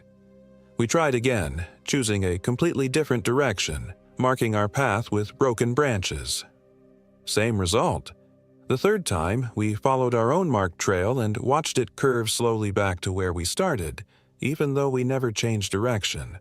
"We're walking in a straight line," David said, his voice cracking. "I checked the compass. When it was working, we never turned." By this point, the sun, or what passed for the sun in this place, had begun to set again, though our watches still insisted it was early afternoon. We were tired, confused, and scared. David suggested we set up camp again and try to figure things out in the morning. "Maybe we're just disoriented," he said. "People get lost in swamps all the time. We'll find our way out tomorrow." But as we sat around another reluctant fire, I started to notice changes in David, small things at first. He kept touching his face, running his fingers over his cheeks and jaw as if checking for something. When he thought I wasn't looking, he would stare at his hands with an expression of confused disgust. "You okay?" I asked. "Fine," he said quickly. "Just, do I look different to you?" I studied his face in the flickering firelight. He looked tired, stressed, maybe a little thinner than usual, but nothing dramatic. "You look like someone who's had a rough day. Why?" "Nothing. Never mind." That night I woke to find David's sleeping bag empty. I called his name in a harsh whisper, not wanting to attract attention from whatever might be out there in the darkness. No response. I grabbed my flashlight and crawled out of the tent. David was standing at the edge of our small island, perfectly still, staring out into the black water. He didn't respond when I called his name. Didn't even seem to notice the beam of my flashlight playing across his back. "David!" He turned slowly, and for a moment, in the harsh white glare of the flashlight, his face looked wrong. The features were his, but the proportions seemed off, as if someone had tried to recreate David's appearance from memory and gotten the details slightly incorrect. His smile was too wide, his eyes too bright. Then he blinked, and he was just David again, looking confused and embarrassed. "Sorry, man. I was sleepwalking, I think. Weird dream." "What kind of dream?" He was quiet for a long moment, staring down at his hands. "I dreamed I was hungry. Hungrier than I've ever been in my life, and there was something calling to me from the water, promising to feed me if I just came closer." A chill ran down my spine that had nothing to do with the night air. "Come on, let's get back to the tent." The next morning, and it was definitely morning this time, though our watches showed a random collection of different times, we found our food supplies had rotted overnight. Canned goods that should have lasted for years were bulging with gas, their contents turned to putrid sludge. Our water bottles contained a brown liquid that smelled like sewage. "This isn't possible," David said, staring at a can of beans that had exploded in his hands, covering his fingers with black, stinking ooze. "These were fine yesterday." I was more concerned with the fact that David had put his fingers in his mouth before realizing how foul the contents were. Now he was licking his lips with a strange, hungry expression. "David, you need to rinse your mouth out. That stuff could be toxic." "It's not that bad," he said dreamily. "Actually, it's kind of satisfying." That's when I knew we were in serious trouble. I managed to convince David to drink some water from the creek after filtering and boiling it, though he seemed reluctant to wash the taste from his mouth. We had to find a way out of this place, whatever it was. The normal rules of geography and time didn't seem to apply here, but there had to be some logic to it. "I'm going to gather firewood," David announced after we'd broken camp. "We need to keep the fire going if we're stuck here another night." "I'll come with you." "No need, I know what I'm looking for. You stay here and try to get the GPS working." Before I could protest, he had disappeared into the cypress trees. I spent the next hour trying various combinations of devices, hoping to get some kind of signal or consistent reading, but everything remained scrambled. The compass spun aimlessly, the GPS showed impossible locations, and my watch had given up any pretense of keeping accurate time. When David returned, he was different. Not dramatically, not in any way I could immediately put my finger on, but different. He moved with a strange gliding gait, as if he were floating just slightly above the ground. His smile never wavered, even when we talked about our situation. And his eyes had developed a quality I can only describe as distant, as if he were looking at something far beyond what was actually in front of him. "Find any good wood?" I asked. "Oh yes," he said in a voice that was perfectly David's and yet somehow not. "I found exactly what we need." He had brought back an armload of wood, but it was wrong. The pieces were too uniform, too straight, and when I looked closely I realized they weren't wood at all. They were bones. Long, pale bones that had been stripped clean and bleached white. "David, what the hell is this?" He looked down at the bones in his arms with that constant, serene smile. "Firewood. It burns beautifully, Mike. Burns for hours and hours." I backed away from him, my heart pounding. "Those are bones, David. Human bones." "Are they?" He tilted his head with the confused curiosity of a child. "I thought they were branches. But you're right, they do look like bones, don't they? How strange." He began arranging them in the fire pit with careful precision, and despite my horror, I found myself unable to look away. When he lit them, they caught immediately and burned with that same blue flame as the night before, but brighter, more intense. The smell was indescribable, not the clean scent of burning wood, but something organic and nauseating. "Much better," David said, settling down beside the fire. "This will keep us warm all night." I wanted to run, but where could I go? I was lost in a place that didn't follow normal rules, and David was the only other person for miles. Even if he was changing, he was still my best friend. Maybe I could help him, find a way to reverse whatever was happening. "David, do you remember our sophomore year when you got food poisoning from that sushi place?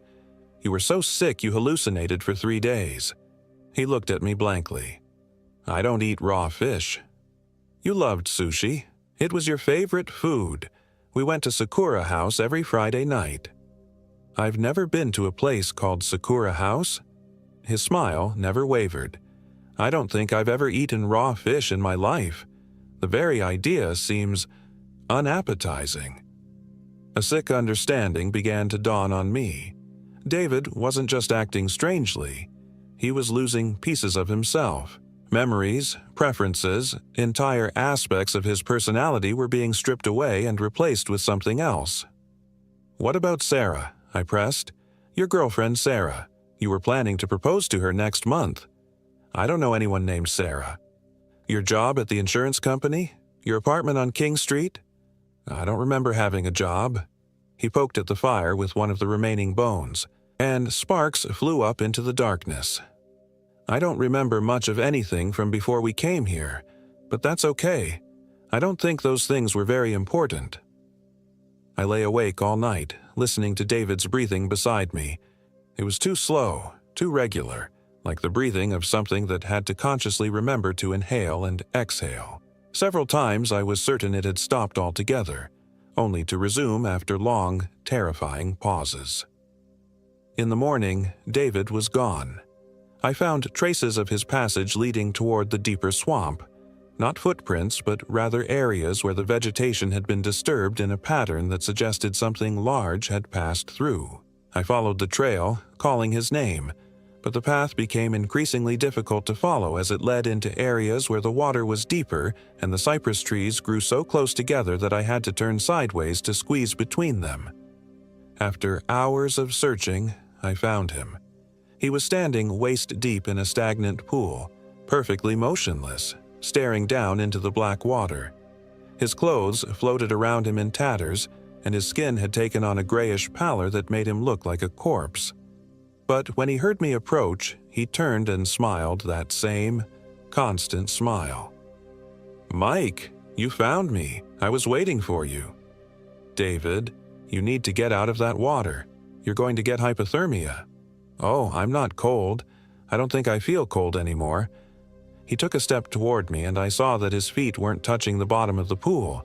He was floating, suspended in the water by some force I couldn't comprehend. "In fact, I don't feel much of anything anymore. It's quite peaceful."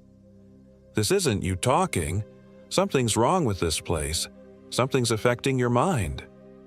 "My mind is clearer than it's ever been." He drifted closer, and I could see that his eyes had changed color from brown to a pale, milky blue. "I understand things now that I never understood before. The hunger, Mike. The endless, gnawing hunger that lives in all of us. I know how to feed it now." I backed away from the pool, but David rose from the water like a revelation, his feet leaving the surface and carrying him into the air. Water streamed from his clothes and hair, but instead of falling, it flowed upward, defying gravity as completely as he was. "Don't be afraid," he said in a voice that echoed strangely, as if it were coming from the bottom of a well. "I'm still your friend. I'm still David. I'm just more than David now." His feet touched the ground in front of me, and I could see that his fingernails had grown longer and darker, more like claws than anything human. His smile revealed teeth that were too sharp, too numerous, filling his mouth in rows like a shark's. "I've learned so much," he continued conversationally. "This place, it's not really a place at all. It's a stomach, a vast, hungry stomach that digests everything that enters it. Time, space, memory, identity. It feeds on all of it, and those who stay long enough become part of the digestion process. David, please, we can find a way out of here. We can get you help." Help? He laughed, and the sound was like breaking glass. Mike, I don't want to leave. I'm home now. I'm exactly where I belong. And so are you. He reached for me with those clawed hands, and I ran. I crashed through the swamp with no thought for direction or safety, driven by pure terror. Behind me, I could hear David following, but not with footsteps. Instead, there was a sound like wind through dry leaves, as if he were gliding just above the ground. "You can't run forever, Mike," his voice called out, seeming to come from all directions at once. "This place is infinite and inescapable. Eventually, you'll get tired. Eventually, you'll get hungry. And when you do, I'll be here to help you understand." I ran until my lungs burned and my legs trembled, deeper into the swamp than any sane person would go. The water grew deeper, the trees more twisted and alien. The very air seemed to thicken around me, resisting my movement like molasses. Finally, exhausted and desperate, I stopped to rest against the massive trunk of a bald cypress. The silence closed in around me again, complete and suffocating. I strained my ears for any sound of pursuit, but heard nothing. That's when I noticed the marks carved into the tree bark. They were tally marks, hundreds of them, covering the entire visible surface of the trunk. Some were fresh, the wood still weeping sap. Others were old and weathered, nearly grown over with moss and age. At the base of the tree, I found more evidence of previous visitors: rusted camping equipment, moldering backpacks, and scattered bones that gleamed white in the perpetual twilight. A piece of metal caught my eye, and I picked it up with trembling hands. It was a dog tag, corroded but still readable. James Anderson, 1987-2015. I found others, dozens of them spanning decades, names and dates that told the story of people who had come to this place and never left. The most recent one made my blood freeze. Sarah Michelle Davis, 1993-2023. David's girlfriend. The Sarah he claimed not to remember. I dropped the dog tag and stumbled backward, my mind reeling. How long had this been going on? How many people had this place consumed? And how long before there would be a dog tag with my name on it? You found them. I spun around to find David standing at the edge of the clearing, no longer bothering to maintain his human appearance. His limbs had stretched and elongated, his fingers ending in razor-sharp talons. His face had become something predatory and alien, though his eyes still held traces of my friend's intelligence. "Sarah was the first," he said in that echoing, inhuman voice. "I brought her here 2 years ago before I knew what this place really was. She fed the hunger, became part of it, just like I'm becoming part of it now, just like you will. You killed her. The swamp killed her. I just provided the opportunity. And when I realized what had happened, when I understood the beauty of this place, I knew I had to come back. I knew I had to bring someone else. You brought me here on purpose. I brought you here because you're my best friend, Mike, because I wanted to share this gift with you.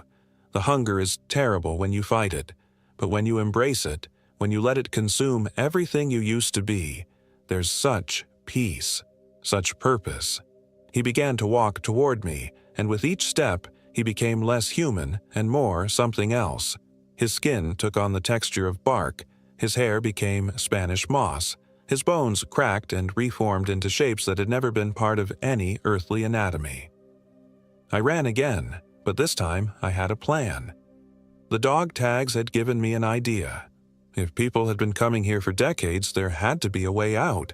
The swamp couldn't keep everyone forever, or else there would be no stories, no legends, no warnings to keep others away. I made my way back toward our original campsite, dodging David's searching calls and the sound of his inhuman pursuit. When I reached the small island where we had first made camp, I found our tent exactly as we'd left it, but covered now in a thick layer of moss and decay that made it look like it had been there for years. Inside, I found David's grandfather's compass. It was still spinning wildly, but now I noticed a pattern to its movement. Every few seconds, the needle would pause briefly while pointing in a specific direction before resuming its chaotic dance. I watched it carefully, timing the pauses, and realized it was pointing the same direction each time, toward a dense stand of cypress trees that looked no different from any other part of the swamp. "The compass doesn't lie," I whispered, remembering David's words. Maybe it wasn't broken after all. Maybe it was trying to show me something that normal navigation couldn't reveal. I gathered what supplies I could carry and set off in the direction the compass indicated. Behind me, I could hear David calling my name with increasing urgency and anger. "Mike, you can't leave me here alone. I need you. Mike, the hunger is so strong when I'm alone." I forced myself not to look back and focused on following the compass. The needle continued its erratic dance, but the pauses grew longer and more frequent as I moved in the right direction. The swamp around me began to change, becoming somehow less oppressive. The silence lifted gradually, replaced by the normal sounds of wildlife. The water grew clearer, the air less thick. When I finally heard the distant sound of traffic, I nearly cried with relief. I emerged from the Francis Marion National Forest 12 hours later, dehydrated, exhausted, and traumatized, but alive. The compass had led me to a hiking trail that I followed to a parking area where a park ranger found me. They searched for David, of course. I told them everything I could remember, though I left out the supernatural elements. I said we'd gotten lost, that David had suffered some kind of mental breakdown and wandered off into the swamp. The search teams found our abandoned campsite, but no trace of David himself. The official report concluded that David Jones had likely drowned in the swamp and that his body had been consumed by alligators or carried away by the current. Case closed. But I know better. I know David is still out there, waiting in that pocket of hungry darkness that masquerades as a normal swamp. I know he's searching for someone else to bring home, someone else to feed to the endless appetite that consumed him. Sometimes, late at night, I get phone calls from numbers I don't recognize. When I answer, there's only silence on the other end, the same oppressive, unnatural silence that filled that place. But just before I hang up, I can sometimes hear it, a voice that sounds almost like David's, whispering my name with desperate hunger. "Mike. Mike, I'm so hungry, Mike. Won't you come back and visit me? Won't you bring a friend? I've changed my number 6 times. It doesn't matter. He always finds me." The worst part is the dreams. Every night I dream about that place, about the endless cypress trees and the black water, and the sound of something large moving through the darkness. In my dreams, I'm always walking back toward the swamp, drawn by a hunger I can't resist. And in my dreams, David is waiting for me with that terrible smile, ready to welcome me home. I've started making tally marks on my bedroom wall, one for each night I resist the call. So far, I'm up to 437. But the hunger grows stronger with each passing day, and I know that eventually, I'll run out of strength to fight it. When that day comes, I'll drive back to the Francis Marion National Forest. I'll follow the overgrown logging road to where it ends, and I'll walk into the swamp with nothing but David's grandfather's compass to guide me. And when I find that terrible place again, when I see my friend's inhuman face smiling at me from the darkness, I'll finally understand what he meant about the peace that comes with surrendering to the hunger. The only question is who I'll bring with me.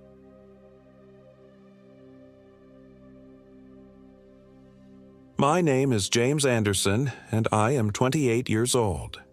This happened in the Francis Marion National Forest, deep in the hellhole swamp wilderness of South Carolina, during what was supposed to be a weekend camping trip with my 3 closest friends from college.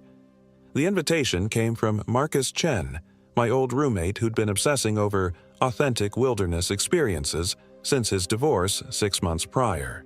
He'd found some remote coordinates online, a supposedly pristine camping spot that required a 2-mile hike through cypress swamps and pine barrens to reach.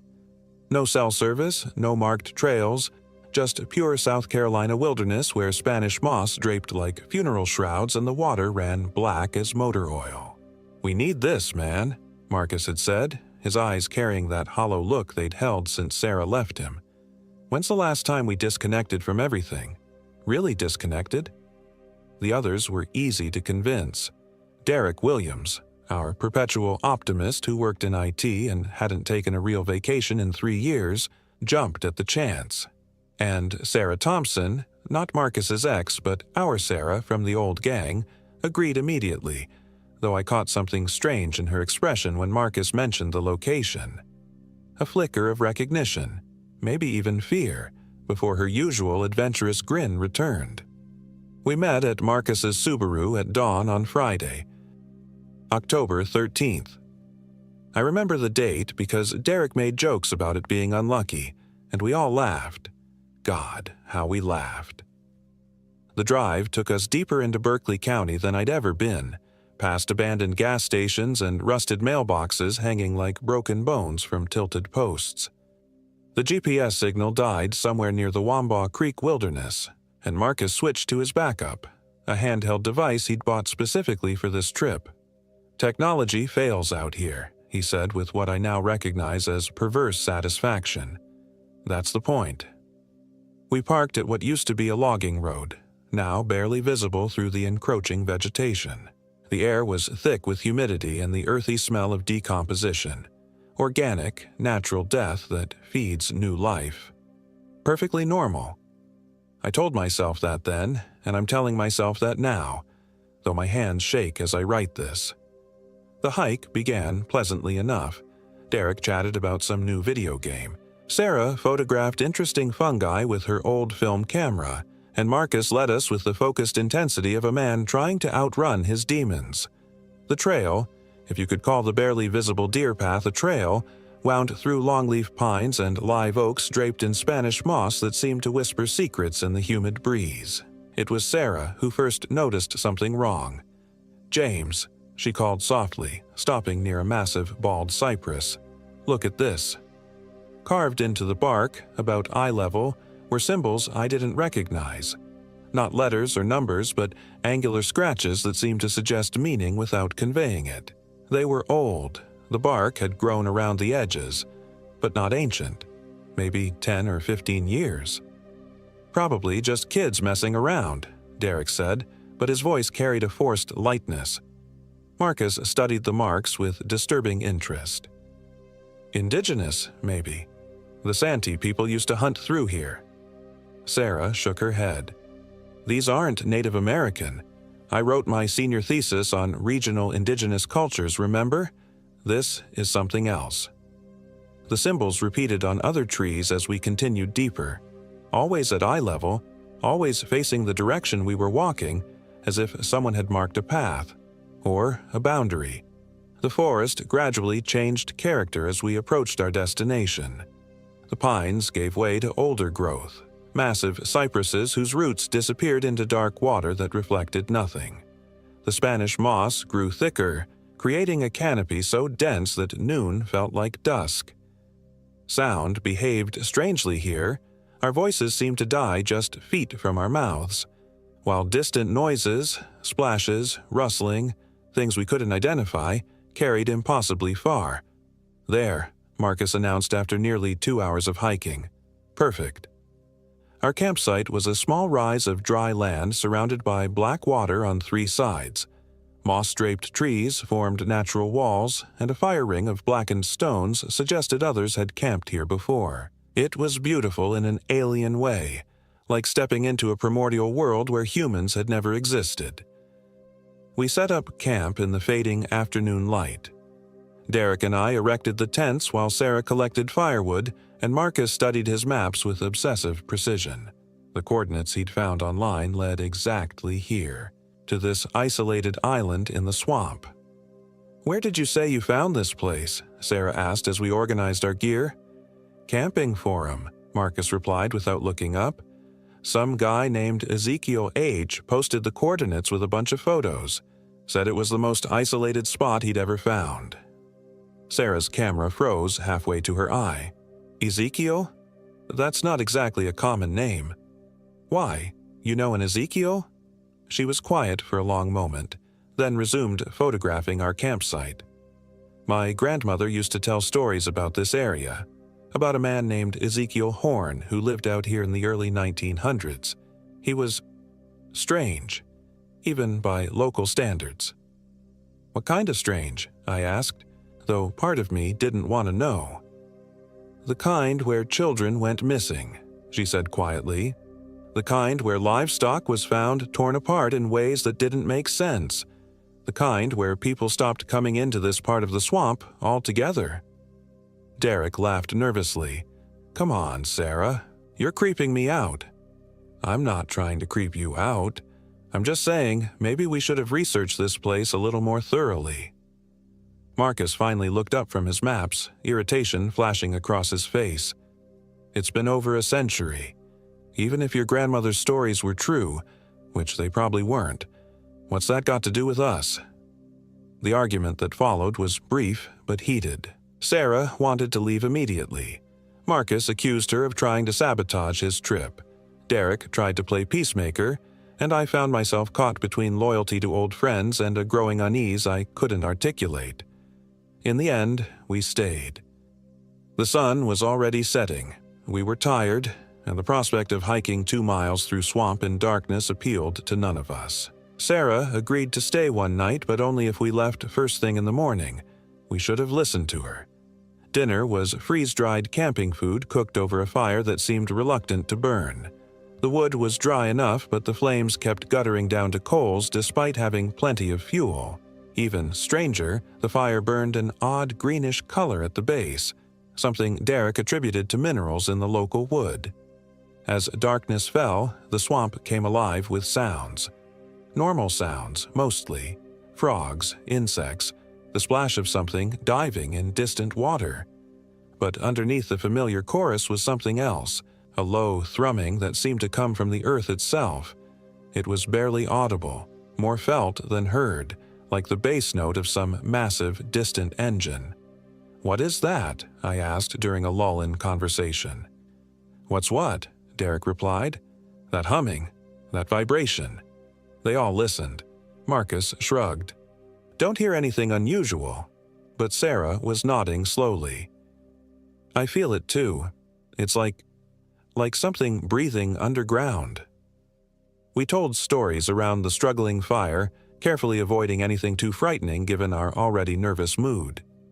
Derek shared office gossip, Marcus talked about his plans to start hiking more seriously, and I described a documentary I'd watched about the formation of the Hellhole Swamp during the last ice age. Sarah remained mostly quiet, occasionally taking photographs with her film camera. The flash seemed unnaturally bright in the oppressive darkness, creating stark shadows that danced and writhed in ways that made my eyes hurt. "Why film?" I asked during one of her photo sessions. "Don't you have a digital camera?" "Film captures things digital misses," she said cryptically. "Light behaves differently on film. Sometimes you see things you didn't notice when you took the picture." Around 10 o'clock, exhaustion began to set in. The humidity was oppressive, and despite the season, mosquitoes swarmed constantly. We retreated to our tents, Derek and Marcus sharing a 2-man, Sarah and I each in our own singles arranged in a rough circle around the dying fire. I lay in my sleeping bag, listening to the swamp sounds and that persistent underground thrumming, when I heard Derek whisper urgently, "Marcus, Marcus, wake up." "What?" Marcus's voice was groggy, annoyed. "There's something outside our tent." Silence. Then Marcus, more alert. "What kind of something?" "I don't know. Something big. It's been walking around the campsite for the past 10 minutes. I held my breath, straining to hear. At first, nothing. Then, footsteps, heavy, deliberate, circling our camp, but not quite right. The rhythm was off, like someone trying to imitate human walking but getting the timing wrong. "James?" Sarah's voice was barely a whisper from her tent. "Are you hearing this?" The footsteps stopped directly outside my tent. I could hear breathing. Slow, deep, labored, but there was something wrong with it too. It sounded wet, like someone breathing through a throat full of fluid. We all lay perfectly still for what felt like hours but was probably only minutes. Eventually, the breathing stopped and the footsteps resumed, moving away from our camp and disappearing into the swamp. "What the hell was that?" Derek whispered. "Bear, maybe," Marcus suggested, but his voice lacked conviction. "Bears don't walk upright for that long," Sarah replied, "and they don't breathe like that." We spent the rest of the night awake, jumping at every sound.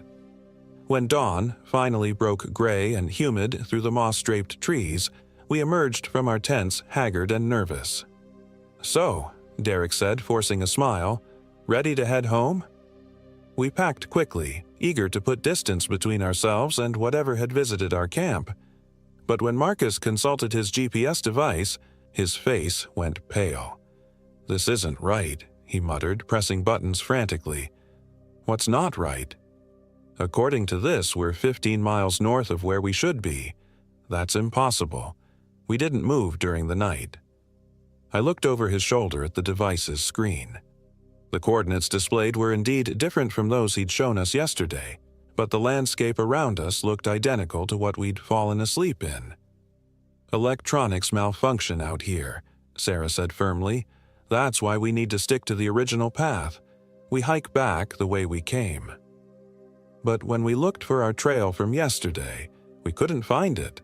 The undergrowth showed no signs of our passage, no broken branches or disturbed moss. It was as if we'd materialized in this spot overnight. Marcus pulled out his backup compass, then his paper map. The compass needle spun slowly, unable to settle on magnetic north. The map showed our location, but the topographical features didn't match what we could see around us. "Okay," I said, fighting down panic. "Let's think about this logically. We came in from the southeast, hiking roughly northwest. If we head southeast, we'll eventually hit the logging road." Derek nodded eagerly. "Yeah, that makes sense. How far could we have gotten off track?" But as we began hiking in what we thought was the right direction, the landscape seemed to shift around us. Paths that had been clear moments before disappeared into impenetrable undergrowth. Trees we'd passed seemed to appear again in different locations. The sun, when we could see it through the canopy, appeared to be in the wrong position entirely. After 3 hours of hiking, we stopped for water and to reassess. Marcus had been growing increasingly agitated, checking and rechecking his instruments, muttering about impossible readings and equipment failure. "We're going in circles," Sarah announced, pointing to a distinctive cypress tree. "That's the third time we've passed that tree." She was right. Carved into its bark, at eye level, were more of those strange symbols we'd seen yesterday. But now there were fresh ones too, carved recently enough that sap still wept from the wounds. "Someone's messing with us," Derek said, but his voice shook. "Someone's playing games, moving us around while we sleep, carving new symbols." "Who?" Sarah demanded. "We're in the middle of nowhere. We haven't seen another human being for 2 days." That's when we heard it, a voice calling from deeper in the swamp. Distant but clear, echoing off the water and through the trees. "Help. Please. Someone help me." It was a woman's voice, terrified and desperate. Derek immediately started toward the sound. "Someone's in trouble." Sarah grabbed his arm. "Wait, this doesn't feel right. Are you serious? Someone needs help." In the middle of nowhere? How did they get here? How did they know we were here to call to? Marcus had already started pushing through the undergrowth toward the voice. We can't just ignore someone in distress. The voice came again, closer now, but somehow less human. The desperation was still there, but underneath it was something else, an artificial quality, like a recording played through a broken speaker. "Help me, please. I'm lost." Against our better judgment, we followed Marcus toward the sound. The swamp grew deeper as we went, the black water rising to our ankles, then our calves. Ancient cypresses towered around us, their Spanish moss forming a ceiling so thick that noon felt like dusk. The voice led us deeper and deeper, always staying just ahead, just out of sight. Sometimes it sounded like a young woman, sometimes like a child, occasionally like an elderly person, but it was always the same words. "Help me, please. I'm lost." "This is wrong," Sarah kept saying. "This is so wrong." But we kept following, compelled by some combination of human decency and morbid curiosity. The water rose to our knees, then our thighs. Our boots squelched in mud that seemed to grab at our feet with every step. That's when Derek disappeared. One moment he was struggling through the muck behind Marcus, complaining about leeches and questioning our sanity. The next moment there was a splash, a brief cry of surprise, and he was gone. Just gone. "Derek!" Marcus spun around, searching frantically. "Derek, where are you?" The water where Derek had been walking was still and black, showing no sign of disturbance. No bubbles, no ripples, nothing. "He was right there," I said stupidly. "He was right behind you." We waded back to the spot where Derek had vanished, feeling around in the murky water with our hands. The bottom was soft mud and decomposing vegetation, deeper than we'd expected, but not deep enough to swallow a full-grown man. "Derek!" Sarah called. "Derek, answer us!" The swamp swallowed her voice, returning only silence and the distant sound of that woman's cry for help, which had never stopped, had never paused, even when we were screaming Derek's name. "We need to get out of here," Sarah said firmly. "Now. We'll come back with help, with proper equipment, with people who know this area." "We can't just leave him," Marcus protested. "He's gone, Marcus. People don't just disappear into 3 feet of water." But even as she said it, we could hear Derek calling to us from somewhere deeper in the swamp. Guys, I'm okay. I found something. You need to see this." The voice was definitely Derek's. His inflection, his excitement, even his tendency to rush his words when he was excited. But there was something slightly off about it, the same artificial quality we'd noticed in the woman's cries for help. "Derek?" Marcus called back uncertainly. "Yeah, it's me. I fell through some kind of sinkhole, but I'm fine.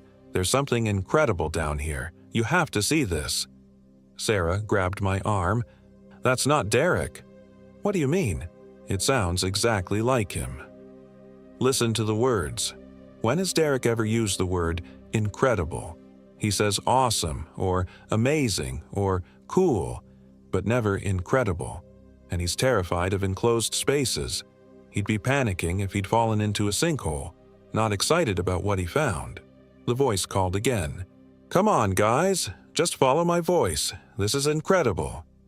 Marcus was already moving toward the sound. Even if something's wrong, we can't abandon him. What followed was a nightmare of pursuing voices through deepening swamp. Sometimes it was Derek calling for help. Sometimes the unknown woman. Occasionally, both at once creating an eerie harmony that echoed from all directions. The water rose to our waists, forcing us to half swim, half wade through the black soup. The trees grew stranger as we went deeper. Some were twisted into impossible shapes, others bore carvings that seemed to move when glimpsed peripherally. The Spanish moss hung so thick it formed walls and tunnels, creating a maze of gray-green corridors through which the voices led us ever deeper. That's when Sarah started taking pictures again. "Why are you photographing this?" I asked during a brief rest on a partially submerged log. "Evidence," she said grimly. "If we don't make it out, maybe someone will find the camera and know what happened." Each flash revealed things that hadn't been visible in the dim, filtered light. Shapes in the moss that might have been faces, or might have been natural formations. Reflections in the water that didn't match what stood above it. And once, just once, a tall figure standing motionless behind a curtain of Spanish moss, watching us with eyes that reflected the flash like an animal's. "Did you see that?" I gasped, pointing toward where the figure had been. "See what?" Marcus asked, but Sarah was already advancing her film and preparing another shot. The figure was gone when the next flash illuminated the moss, but the feeling of being watched never left us. We'd been pursuing the voices for hours when we found Derek's backpack floating in a stagnant pool. It was undamaged, still sealed, but completely empty. Even his water bottles were gone, though the pack showed no signs of being opened or torn. "This doesn't make sense," Marcus muttered, examining the pack. "His stuff can't just disappear." "Nothing about this makes sense," Sarah replied. "We need to get out of here, now." But as we turned to leave, Derek's voice called out one more time, very close, very clear. "Why are you leaving me? I thought we were friends." The voice came from directly behind us. We spun around and there was Derek, standing waist-deep in the black water about 20 feet away. He looked exactly as he had that morning. Same clothes, same backpack, same friendly smile, except for his eyes. His eyes were completely black, like pools of the swamp water itself. "Derek," Marcus took a step toward him. "Are you okay, man? Where have you been?" "I've been waiting," Derek replied, and his voice was exactly right except for a strange echo, as if he were speaking from the bottom of a well. "I've been waiting for you to follow me." "Follow you where?" I asked, though part of me already knew I didn't want an answer. Derek's too wide smile never wavered. "Home, to meet the family. They've been so excited to have visitors." That's when Sarah raised her camera and fired the flash. In that brief, stark illumination, we saw what Derek had become. His skin was mottled and gray, shot through with dark veins like roots. His mouth stretched impossibly wide, revealing rows of needle-sharp teeth. And his eyes. His eyes were windows into bottomless black water where pale things moved in the depths. The moment the flash faded, he looked normal again. Our friend Derek, concerned and confused. "Why did you take my picture?" he asked, and his voice carried hurt feelings so authentic it made my heart ache. "Run," Sarah whispered. "Run, right now." We ran, or tried to. The swamp fought us at every step. Mud grabbing our boots, roots tangling our legs, Spanish moss slapping our faces like grasping fingers. Behind us, Derek, or whatever Derek had become, followed at a leisurely pace, calling out in that perfectly normal voice, "Guys, wait up. Why are you running? I just want to show you something cool." But between his words, we could hear something else moving through the water behind us. Something much larger than Derek. Something that displaced enough water to create waves that pushed us forward with each stroke. We struggled through the maze of moss and cypress for what felt like hours, the thing that wore Derek's voice always just behind us, never gaining but never falling back. The black water seemed to get deeper with every step, rising from our waist to our chest despite the fact that we were supposedly moving toward higher ground. Marcus began to tire first. His breathing became labored, then desperate. I can't keep going." "You have to," Sarah gasped. "It's right behind us." But when we looked back, there was nothing there. Just black water and hanging moss and silence. "Derek," Marcus called uncertainly. "Derek, are you there?" No answer. Even the normal swamp sounds, frogs, insects, the rustle of small animals, had stopped. The silence was absolute and oppressive, as if we'd moved into a dead zone where nothing lived. "Maybe we lost it," I suggested hopefully. That's when Derek's laughter echoed from all around us, seeming to come from the trees themselves, from the water, from the air. But it wasn't quite Derek's laugh. It was close, but the rhythm was wrong. The tone slightly off, like a recording played back at the wrong speed. "You can't lose family," his voice said from everywhere and nowhere. "Family always finds you in the end." We pressed on, no longer sure which direction we were heading, knowing only that we had to keep moving. The landscape around us had become completely alien. Trees twisted into shapes that hurt to look at, water that reflected stars despite the overcast sky, Spanish moss that moved without any breeze to stir it. That's when we found the clearing. It appeared suddenly, a perfect circle of dry land surrounded by black water. In the center stood a small cabin. its walls made of what looked like cypress logs but which seemed to absorb light rather than reflect it. Smoke rose from a chimney that was definitely not there moments before. "Shelter!" Marcus gasped. "Thank God." "No," Sarah said firmly. "Absolutely not. We're not going in there." But Marcus was already wading toward the shore, driven by exhaustion and the promise of safety. I wanted to stop him, but my own legs were shaking from the effort of keeping moving through the swamp. The cabin door opened as Marcus reached dry land, and an elderly man stepped out. He was tall and gaunt, dressed in clothes that might have been fashionable a century ago. His face was kind, grandfatherly, with white hair and gentle eyes behind wire-rimmed spectacles. "Well, hello there," he said in a voice like honey over gravel. "You folks look like you could use some help." "Please," Marcus gasped, collapsing to his knees on the shore. "Our friend. Something happened to our friend." "I know, son," the old man said gently. "Derek's inside, warming himself by the fire. He's been telling me all about your adventure."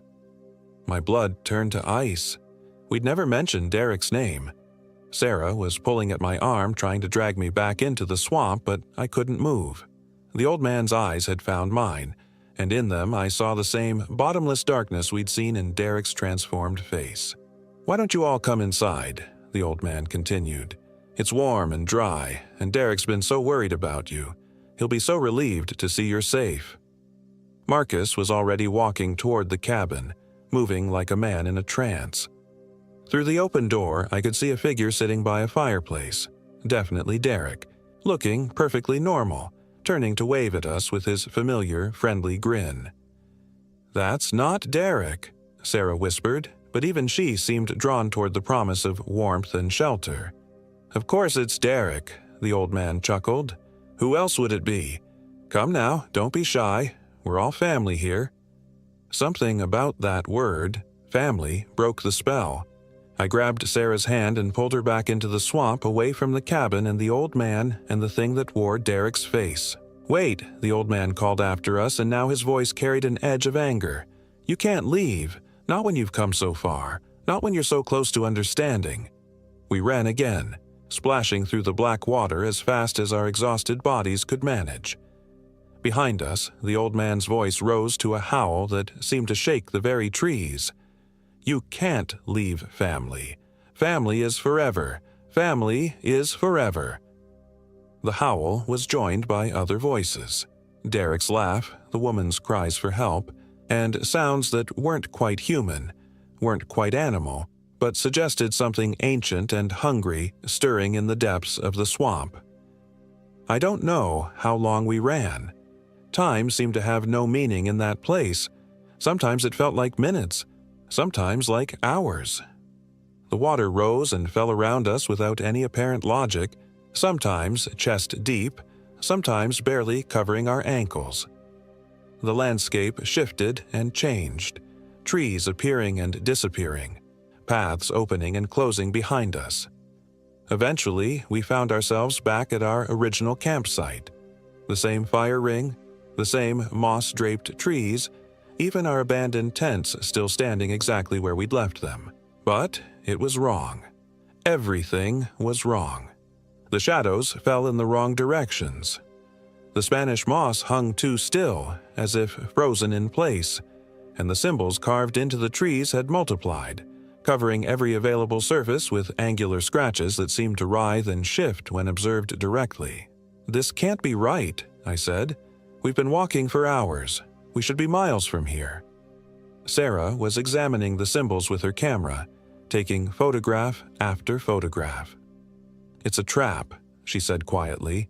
"The whole swamp is a trap. It's designed to bring people here, to this place. That's impossible. Swamps don't design anything. This one does." She pointed to the symbols. "Look at them. Really look. They're not random scratches. They're a pattern, like a circuit diagram or a map, and they're all pointing to one place." She was right. The symbols, when viewed as a whole, formed arrows that all pointed toward the center of our campsite, to the fire ring where we'd sat and told stories the night before. Marcus emerged from his tent, moving with that same trance-like quality he'd shown near the cabin.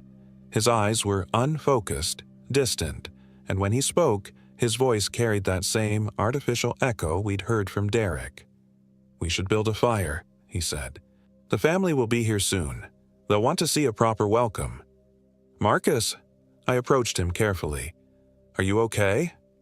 He turned to look at me, and for a moment his eyes were his own, frightened, confused, desperately trying to communicate something.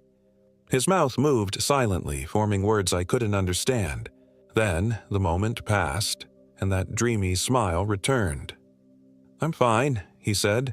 "Better than fine. I understand now. This place, it's special.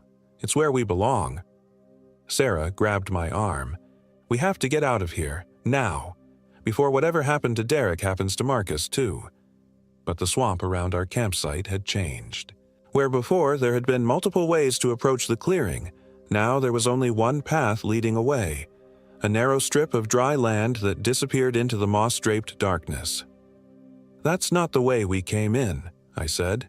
"It's the only way out," Sarah replied grimly. As we prepared to leave, Marcus began gathering wood for a fire with mechanical precision. When I tried to stop him, he looked at me with those distant eyes and said, "They'll be hungry when they arrive. The family is always hungry." We left him there, building his fire in the gathering dusk. I told myself we'd come back with help, that we'd bring rangers or police or someone who could handle whatever was happening in this cursed place. But deep down, I knew we'd never see Marcus again. Not the real Marcus. The path led us through landscapes that shouldn't have existed. Forests where the trees grew upside down, their roots reaching toward a sky that showed different constellations than Earth had ever known.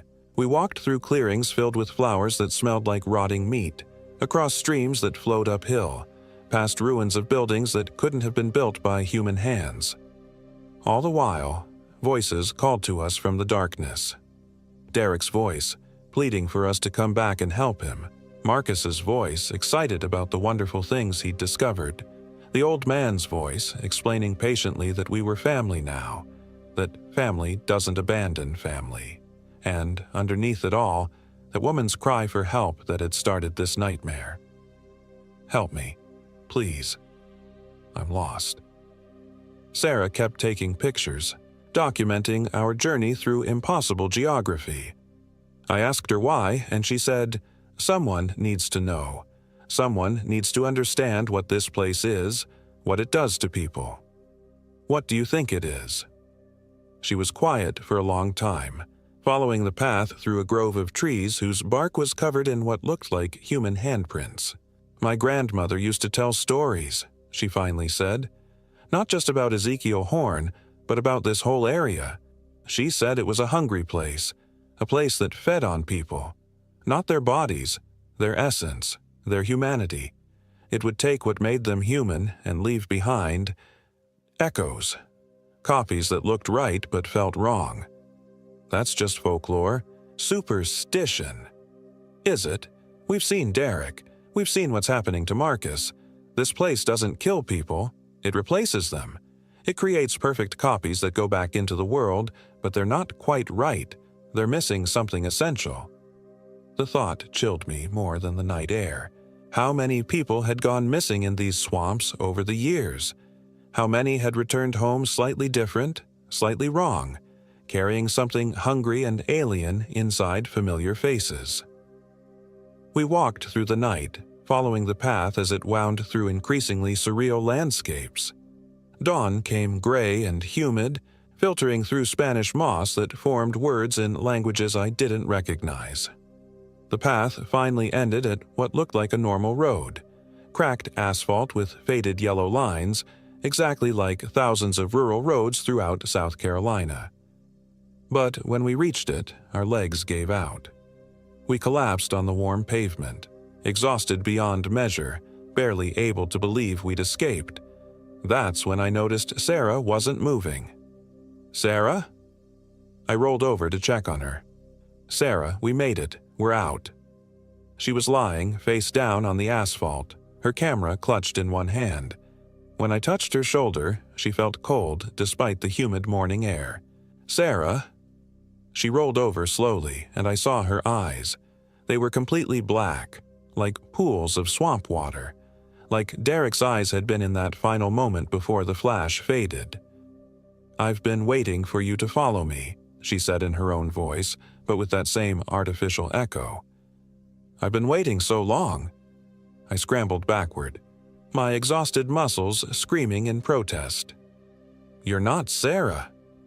"Of course I'm Sarah," she said, sitting up with movements that were almost right but slightly off, like someone learning to operate an unfamiliar body.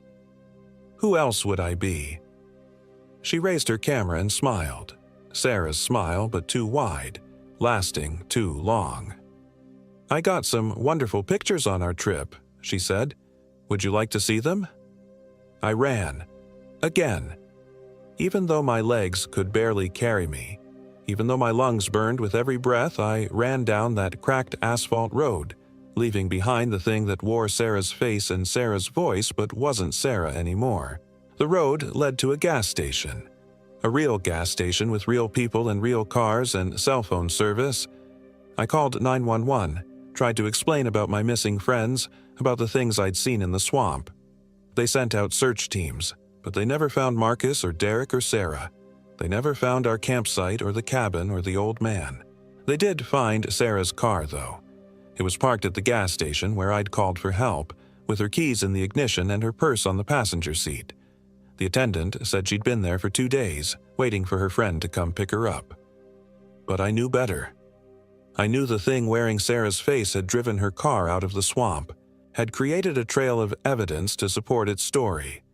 When the police asked me to describe what had happened, I found myself lying, telling them we'd gotten separated during our hike, that I'd become disoriented and couldn't find my way back to them. The search teams found no trace of Derek or Marcus. The coordinates Marcus had gotten from the internet led to a completely different part of the forest, a popular camping area with marked trails and ranger stations. There was no hellhole swamp at that location, no black water or twisted trees or symbols carved into bark. Sarah, or the thing that claimed to be Sarah, was very understanding about my confusion. She told the police that trauma sometimes causes memory problems, that I'd hit my head during a fall and might be having trouble distinguishing between reality and nightmare. She was very convincing. She knew all of Sarah's memories, all her mannerisms, even the story about her grandmother's folklore research. The only difference was in her eyes, those black, bottomless pools that reflected nothing, and the photos. She showed everyone the photos from our trip, developed from the film in her camera. They showed exactly what she said they would. 4 friends enjoying a normal camping trip in a beautiful but unremarkable forest. Derek laughing at one of his own jokes, Marcus studying his maps, me cooking dinner over a properly functioning fire. Normal photos of a normal trip that never happened. But I remember what I saw. I remember the impossible geography, the voices calling from the darkness, the old man in his cabin, and the thing that wore Derek's face in those final moments. I remember the symbols carved into trees that shouldn't exist, pointing toward a fire ring where something ancient and hungry waited for fresh prey. Most of all, I remember Sarah's real eyes, brown and warm and alive, before they became windows into black water where pale things moved in the depths. The thing that wears her face still calls me sometimes. It uses Sarah's voice to ask how I'm doing, to suggest we plan another camping trip, to remind me that friends shouldn't lose touch. It's very concerned about my mental health, very understanding about my trauma-induced delusions. But I know what it really wants. It wants me to come back. It wants me to bring others, new friends, new family members, new sources of whatever it is that place feeds on. I've moved 3 times since that weekend in October, but Sarah always finds my new number. She's very persistent about maintaining our friendship. After all, as she reminds me every time we talk, family is forever. I'm writing this down because I can feel my resolve weakening. The thing that wears Sarah's face is very convincing, very patient. It's been 2 years since our camping trip, and sometimes I almost believe her version of events. Sometimes I wonder if I really did hit my head, if I really am confusing nightmares with reality. But then I remember Derek's black eyes in the swamp, and Marcus building his fire for hungry visitors, and the old man's honey-gravel voice explaining that family always finds you in the end. If you're reading this, if something has happened to me, if I've gone missing, or if I come back wrong, remember, some places are meant to be left alone. Some coordinates on the internet are traps, and some camping trips are designed to bring you exactly where something hungry has been waiting. The Hellhole Swamp still exists. Somewhere in the spaces between what maps show and what actually is, it's patient, it's hungry, and it's always looking for new family members. Stay away from Francis Marion National Forest. Stay away from camping forums where users named Ezekiel post coordinates to perfect isolated spots. And if someone you love comes back from the wilderness slightly different, slightly wrong, don't trust them. Family isn't forever. But the things that replace family, those are eternal. The journal ends here. James Anderson was reported missing by his landlord on December 15th, after failing to pay rent for 2 consecutive months. His apartment was found undisturbed, with this document saved on his computer. Police investigation revealed that the last person to see him was a woman named Sarah Thompson, who claimed to be an old friend from college. She told investigators that James had been struggling with persistent delusions about their camping trip and had asked her to meet him to show her something important. According to Thompson,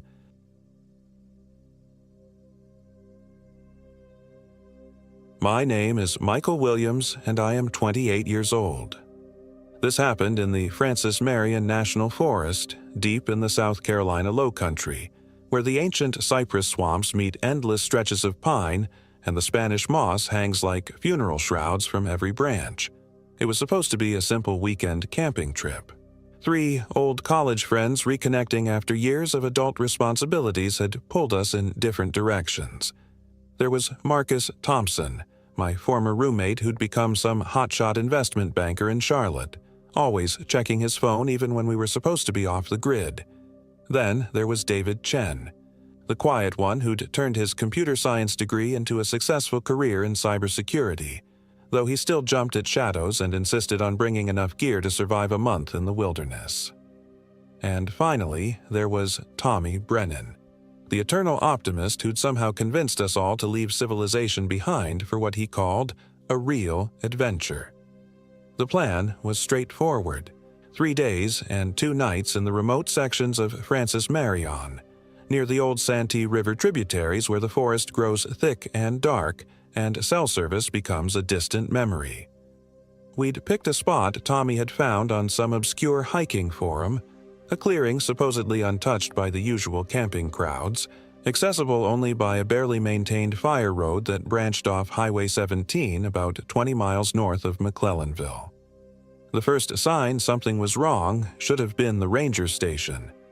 We'd stopped there Thursday afternoon to register our campsite and get the required permits. The ranger, a weathered man in his 60s with eyes that seemed to have seen too much, looked at our planned coordinates and frowned.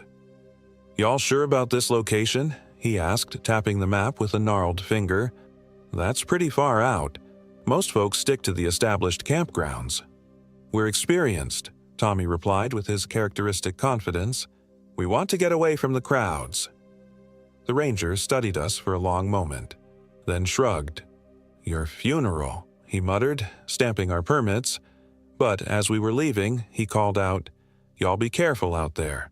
Been some strange reports lately. Animals acting odd. Folks finding things they can't explain." We laughed it off. Every ranger had their stories, their way of keeping greenhorns from venturing too far from the beaten path. We weren't greenhorns. We should have listened. The drive to the trailhead took longer than expected. The fire road was worse than Tommy's forum research had suggested, more of a suggestion than an actual road, full of potholes and fallen branches that forced David to navigate his Subaru Outback at a crawl.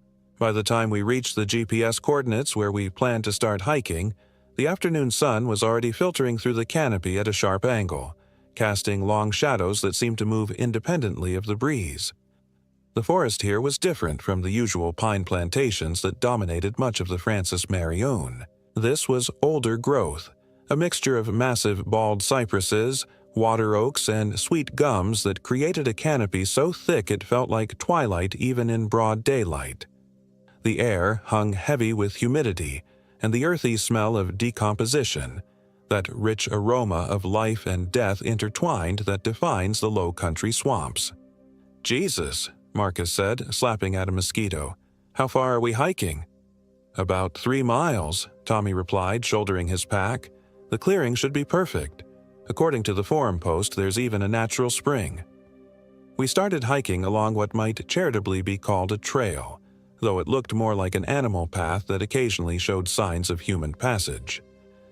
The undergrowth pressed in from both sides, forcing us to walk single file, with David taking point because he had the GPS device and the natural caution to watch for obstacles.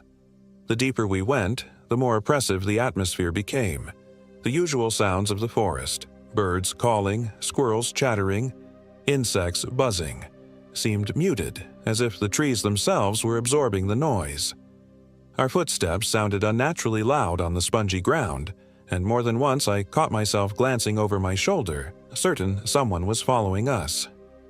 "This place gives me the creeps," Marcus said after we'd been hiking for about an hour. "It's too quiet." "It's just because we're away from civilization," Tommy replied, but I noticed he was speaking more quietly than usual.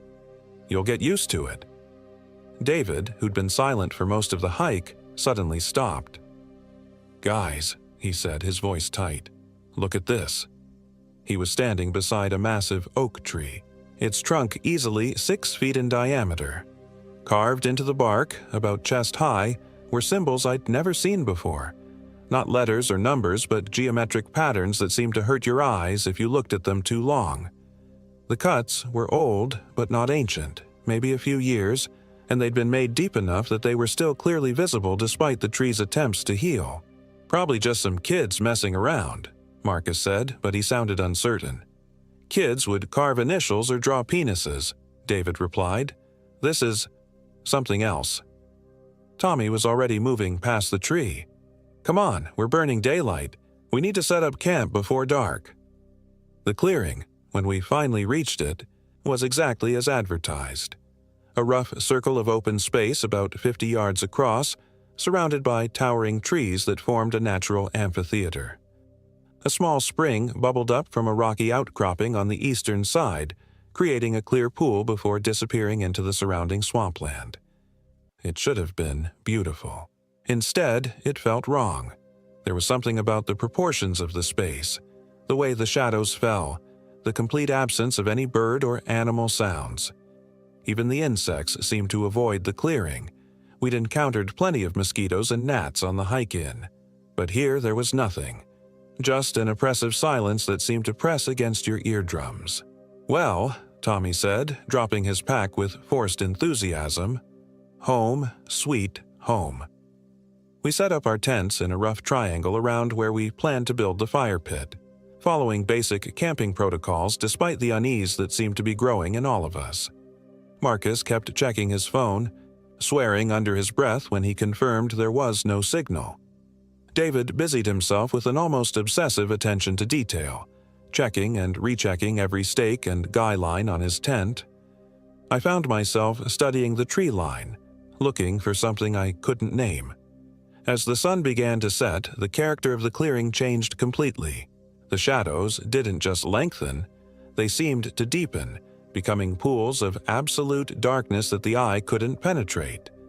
The temperature dropped faster than it should have, even accounting for the typical evening cool-down in the swamp. And the silence became something living, a presence that seemed to watch our every move. Tommy had gathered firewood during the last hour of daylight, assembling what should have been enough to keep a good blaze going until bedtime. But when he tried to light it, the fire wouldn't catch. The matches flared and died. The lighter flame guttered out as soon as it touched the kindling. Even the waterproof fire starter cubes that David had brought seemed to burn for a moment before fading to nothing. "Wood must be too damp," Tommy said, but his voice lacked conviction. The wood wasn't damp. If anything, it was unusually dry, practically tinder. On the fourth try, the fire finally caught, but it burned wrong. The flames were the right color at first, the usual orange and yellow you'd expect, but as they grew higher, they began to shift.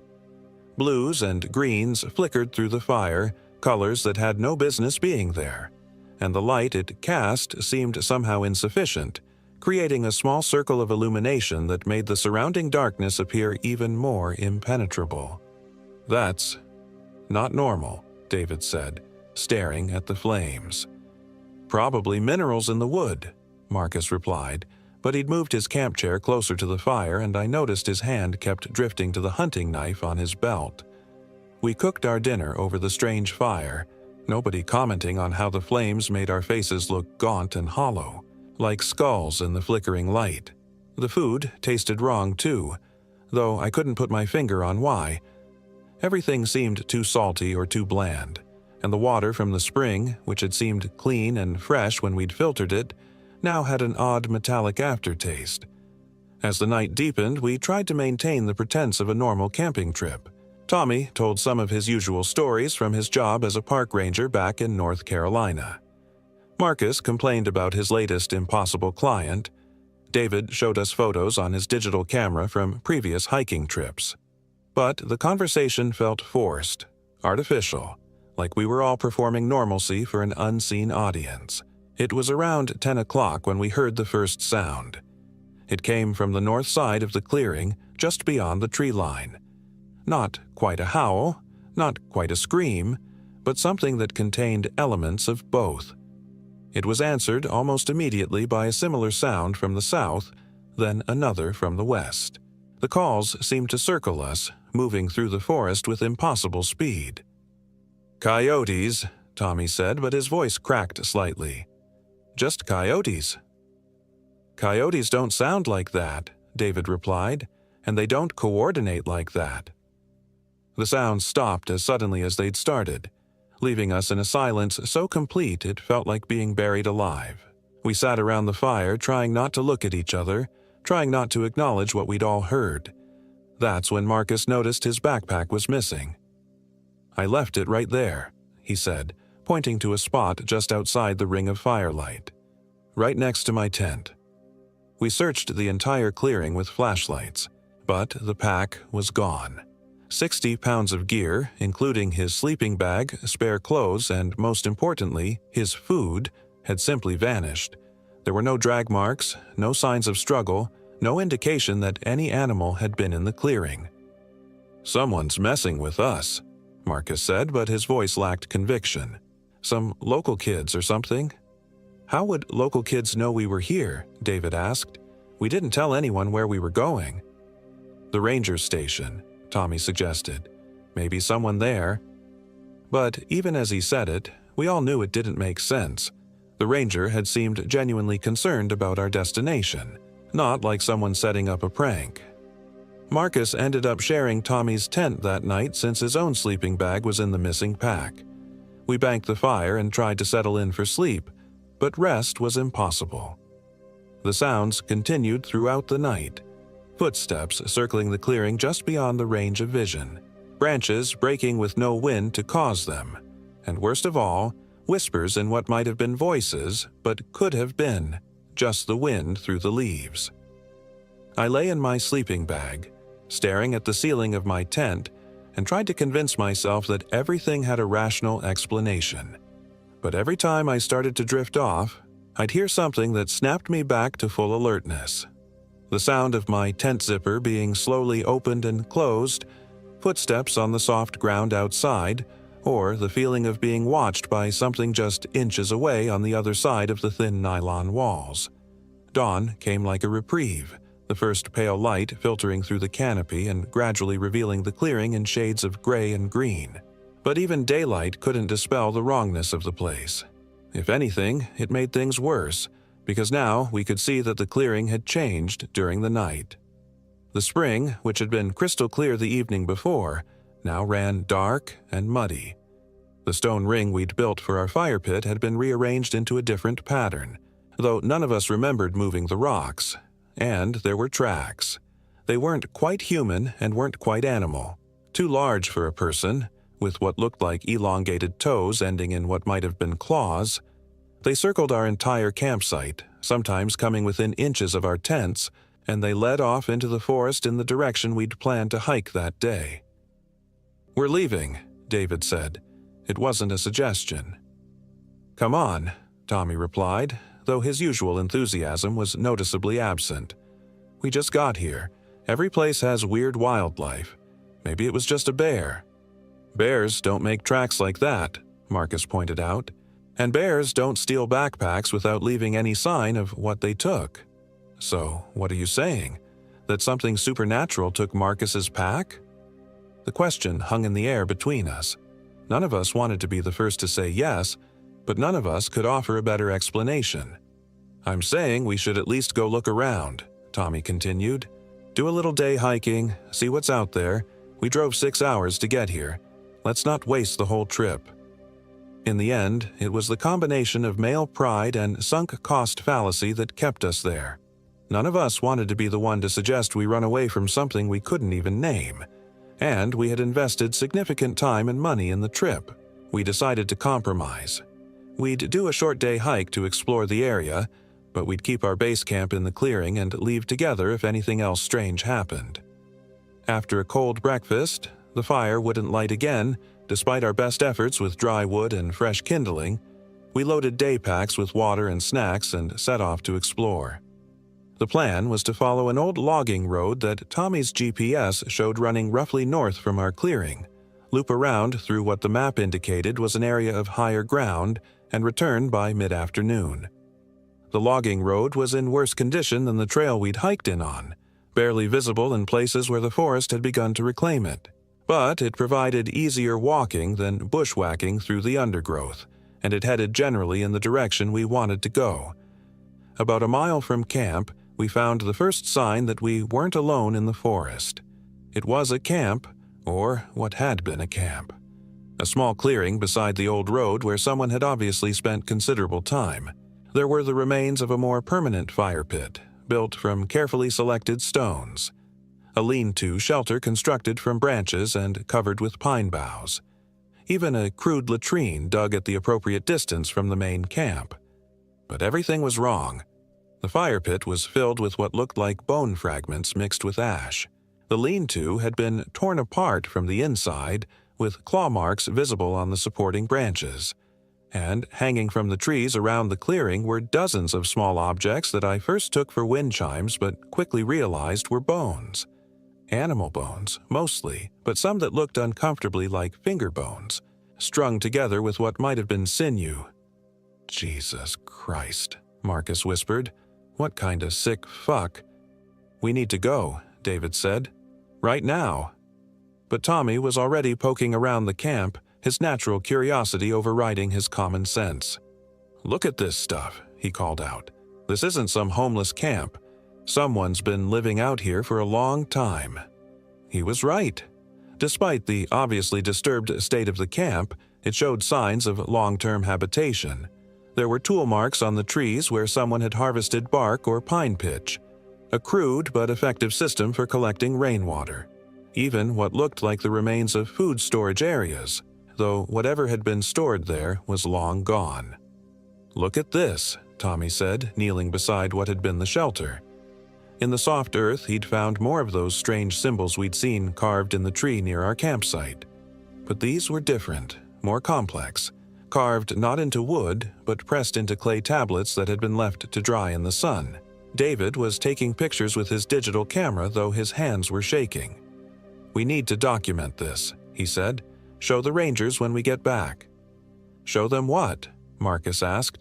"That some crazy hermit is living in the woods? That's not exactly news." But even as he said it, we all knew this was more than just a homeless camp or survivalist retreat.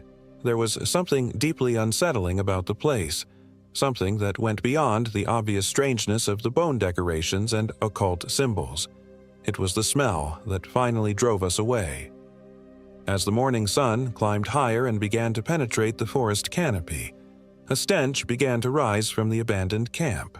Not just the usual odors of decomposition and human waste you might expect from a primitive campsite, but something else, something sweet and corrupt that seemed to get into your nose and throat and linger there like a taste you couldn't wash away. We continued along the logging road, but the mood of our hike had changed completely. What had started as an exploration had become something closer to a retreat.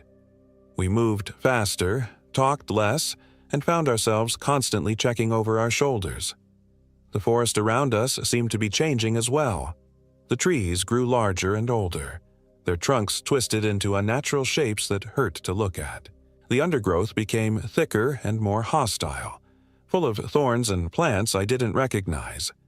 And the silence that had seemed oppressive in our clearing now felt malevolent, as if the forest itself was holding its breath, waiting for something.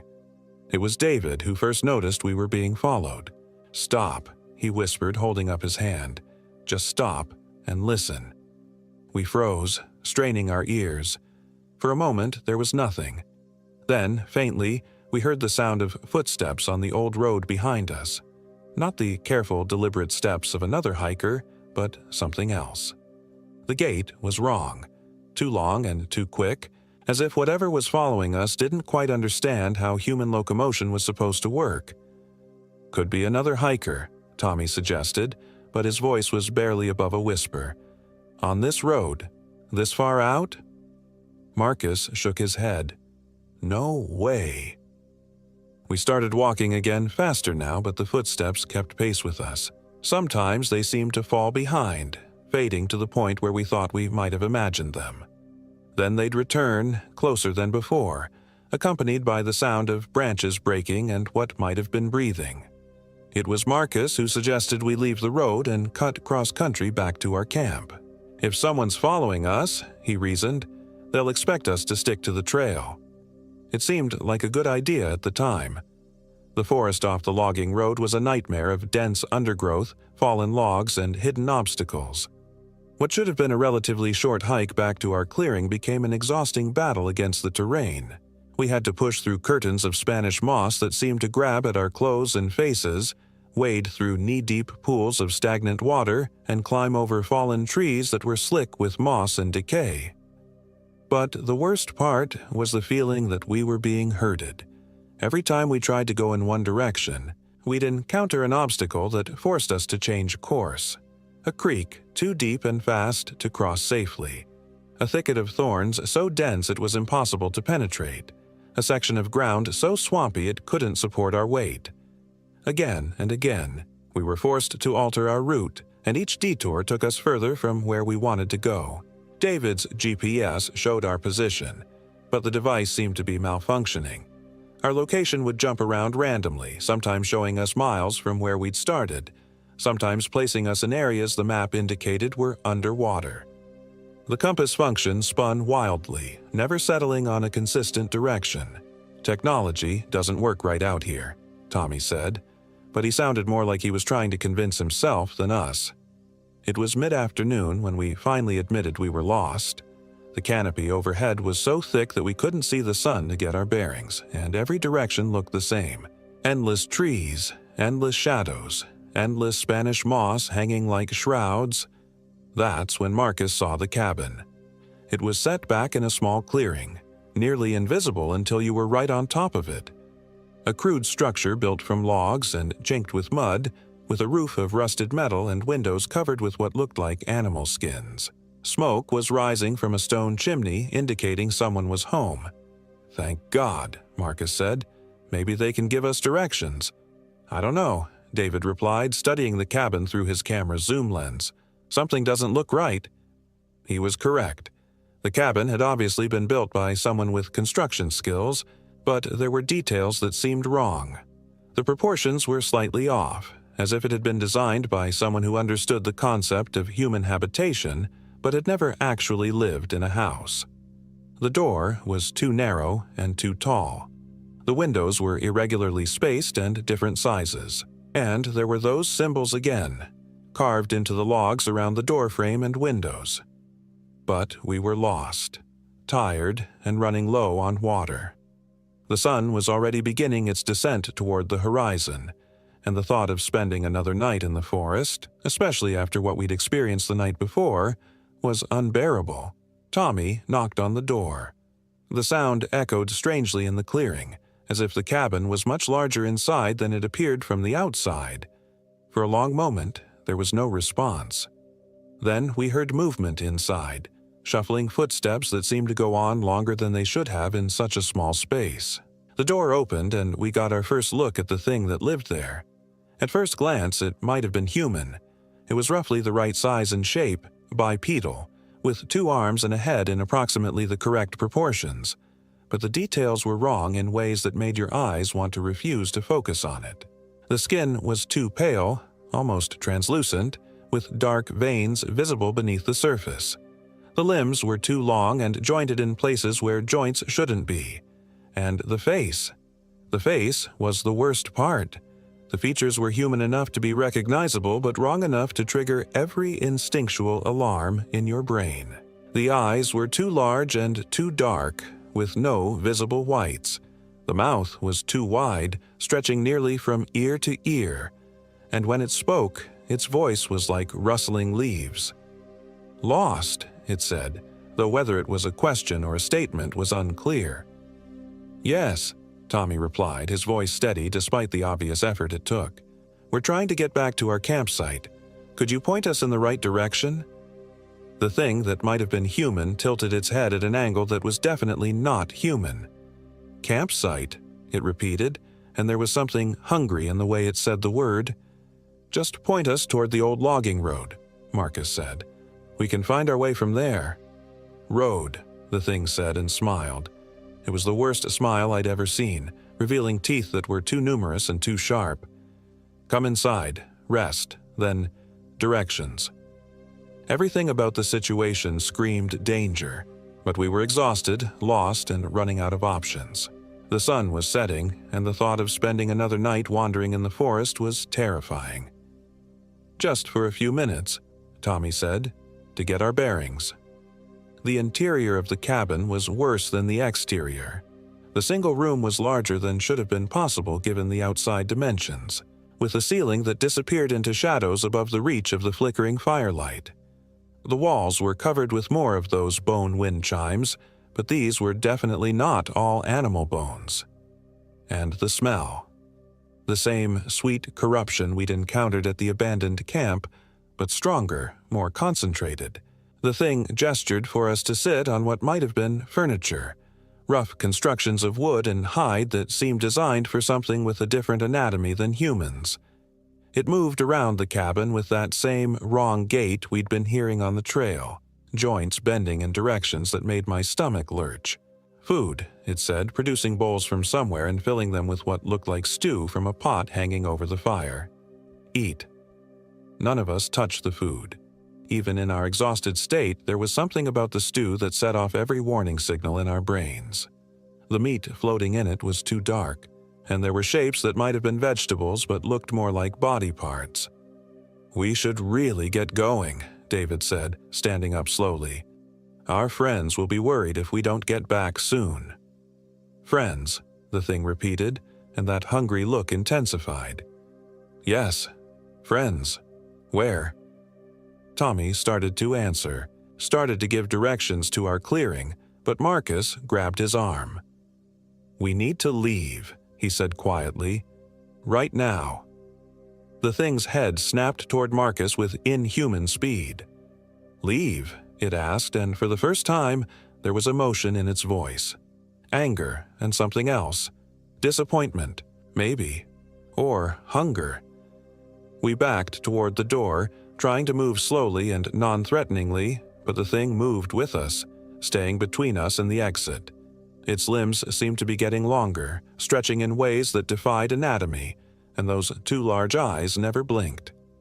"Stay," it said, and its voice had changed, becoming multiple voices speaking in unison.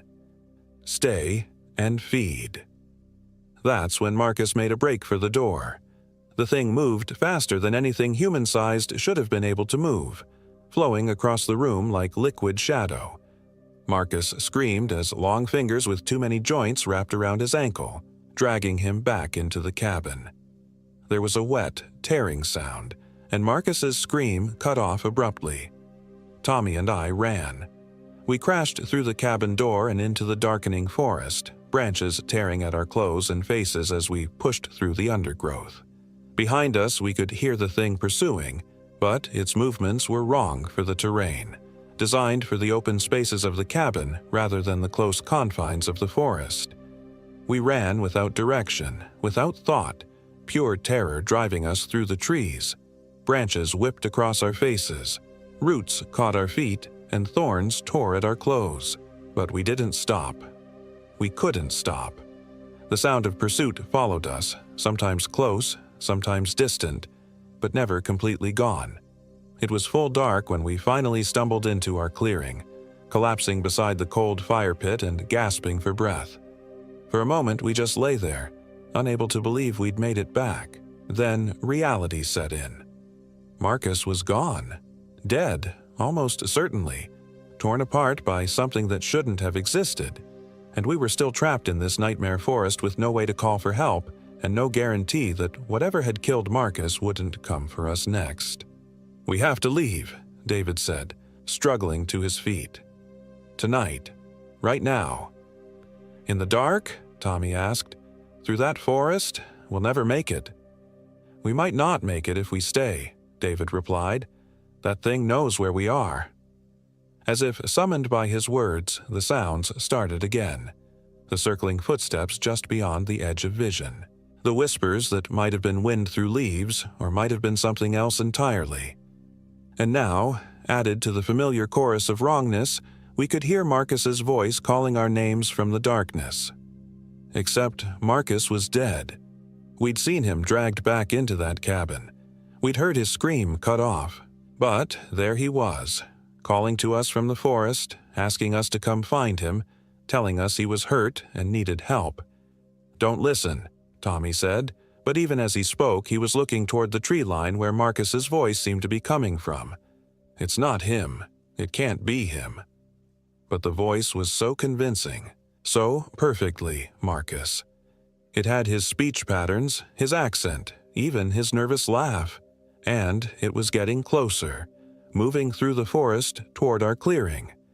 That's when we saw the light. A faint phosphorescent glow moving between the trees, roughly human-sized but floating several feet off the ground. As it got closer, we could make out features. Marcus's face, but wrong, too pale and too perfect, like a death mask made of light. "Guys!" the Marcus thing called out, its voice carrying clearly across the clearing. "I'm okay. That thing in the cabin, it didn't hurt me. It just wanted to talk. Come on, let me show you the way out." Tommy took a step toward the tree line before David grabbed his arm. "It's not him," David hissed. "Look at how it moves." The glowing figure was indeed moving wrong, gliding rather than walking, never quite touching the ground. And as it got closer, we could see that while it had Marcus's face, the proportions were off. Too tall, too thin, with arms that hung down past where its knees should be.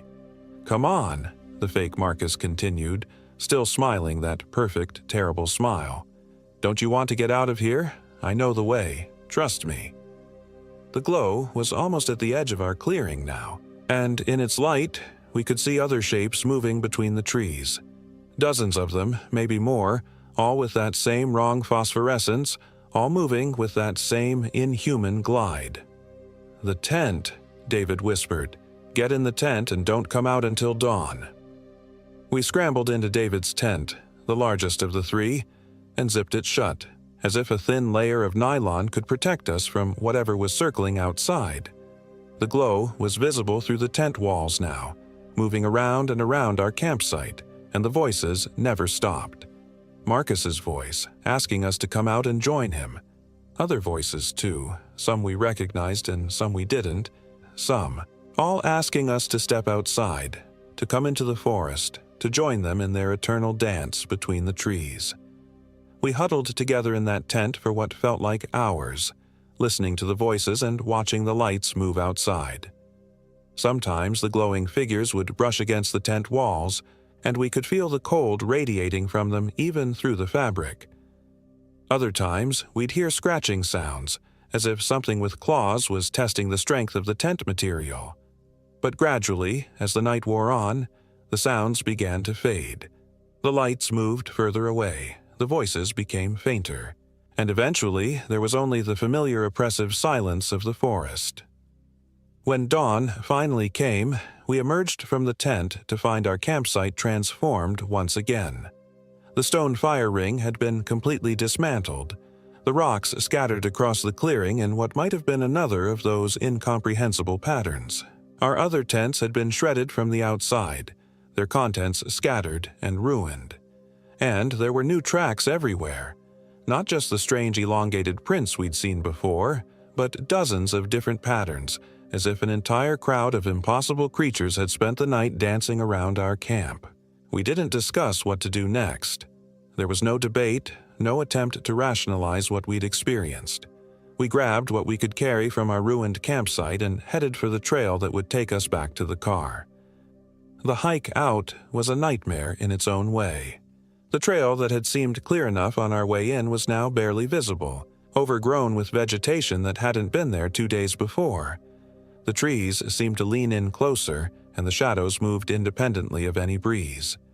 And all the way, we had the feeling we were being followed, watched, evaluated by things that stayed just out of sight.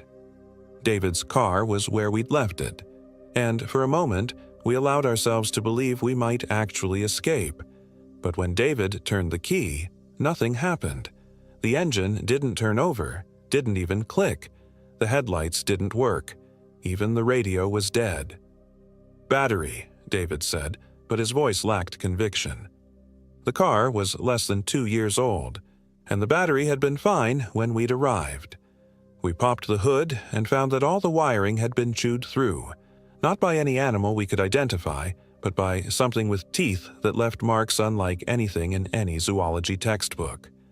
The battery terminals were corroded beyond recognition, and there was a smell coming from the engine compartment that reminded us of the cabin. "We walk," Tommy said. "The highway's only 6 miles." It was the longest 6 miles of my life. The fire road seemed to stretch endlessly ahead of us, and several times we had to stop and rest, not because we were tired, but because the forest around us would suddenly change, becoming so oppressive and hostile that we couldn't breathe. During these episodes, the trees would seem to lean inward, the shadows would deepen to complete blackness, and we'd hear sounds from the undergrowth that no earthly creature could make. But somehow, eventually, we reached Highway 17. We flagged down the first vehicle we saw, a pickup truck driven by a local fisherman who took one look at our condition and agreed to drive us to the sheriff's office in McClellanville. Sheriff Williams was a patient man who listened to our story without interruption, taking notes in a worn notebook and occasionally asking for clarification. When we finished, he leaned back in his chair and studied us for a long moment. "Y'all aren't the first folks to come out of that part of the forest with strange stories," he finally said. "Been happening for years, decades, really. People go camping back there, and they come out talking about lights in the trees, voices calling their names, things that look human but ain't." "What do you think it is?" David asked. The sheriff shrugged. "Could be a lot of things. Methane gas from the swamps can cause hallucinations. Sleep deprivation, group hysteria, stress can make people see and hear things that ain't there." "What about Marcus?" Tommy demanded.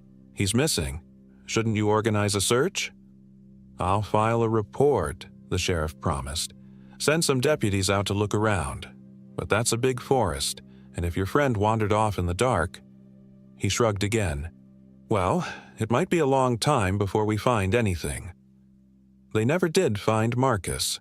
The search lasted 3 days and covered a wide area around our campsite, but there was no sign of him. No body, no clothes, no equipment. The cabin where we'd last seen him simply wasn't there when the deputies searched the area. Just more forest, more trees, more Spanish moss hanging like funeral shrouds. The official report listed Marcus Thompson as a missing person, probably lost in the Francis Marion National Forest due to becoming separated from his group during a night hike. Case closed, file archived, family notified. But I know better. I know what took Marcus, and I know he's still out there somewhere, in that dark forest where the trees whisper secrets and the shadows move independently of any earthly light. Sometimes, late at night, I can still hear his voice calling my name, asking me to come back, to join him in whatever terrible existence he's found among the cypress and Spanish moss. David refuses to talk about what happened.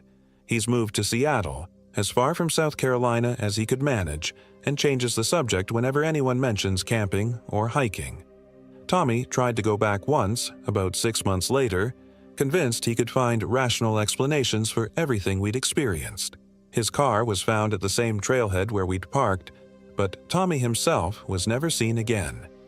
I still live in Charleston, close enough to the Francis Marion that I sometimes catch myself driving toward it, pulled by something I can't name or resist. But I've never gone back to that clearing by the spring, never walked those trails where the footsteps follow you and the voices call your name, because I know that if I did, I'd never leave again. I'd join Marcus and Tommy and all the others who've disappeared into that hungry darkness, become another voice calling from the trees, another light dancing between the shadows, another warning that no one will ever heed. The forest is patient. It can wait. And sometimes, in my dreams, I can hear it calling, promising that when I'm ready, when the weight of the real world becomes too much to bear, it will welcome me home to the darkness where the trees whisper secrets and nothing is ever quite what it seems. The hunger never stops, it only waits.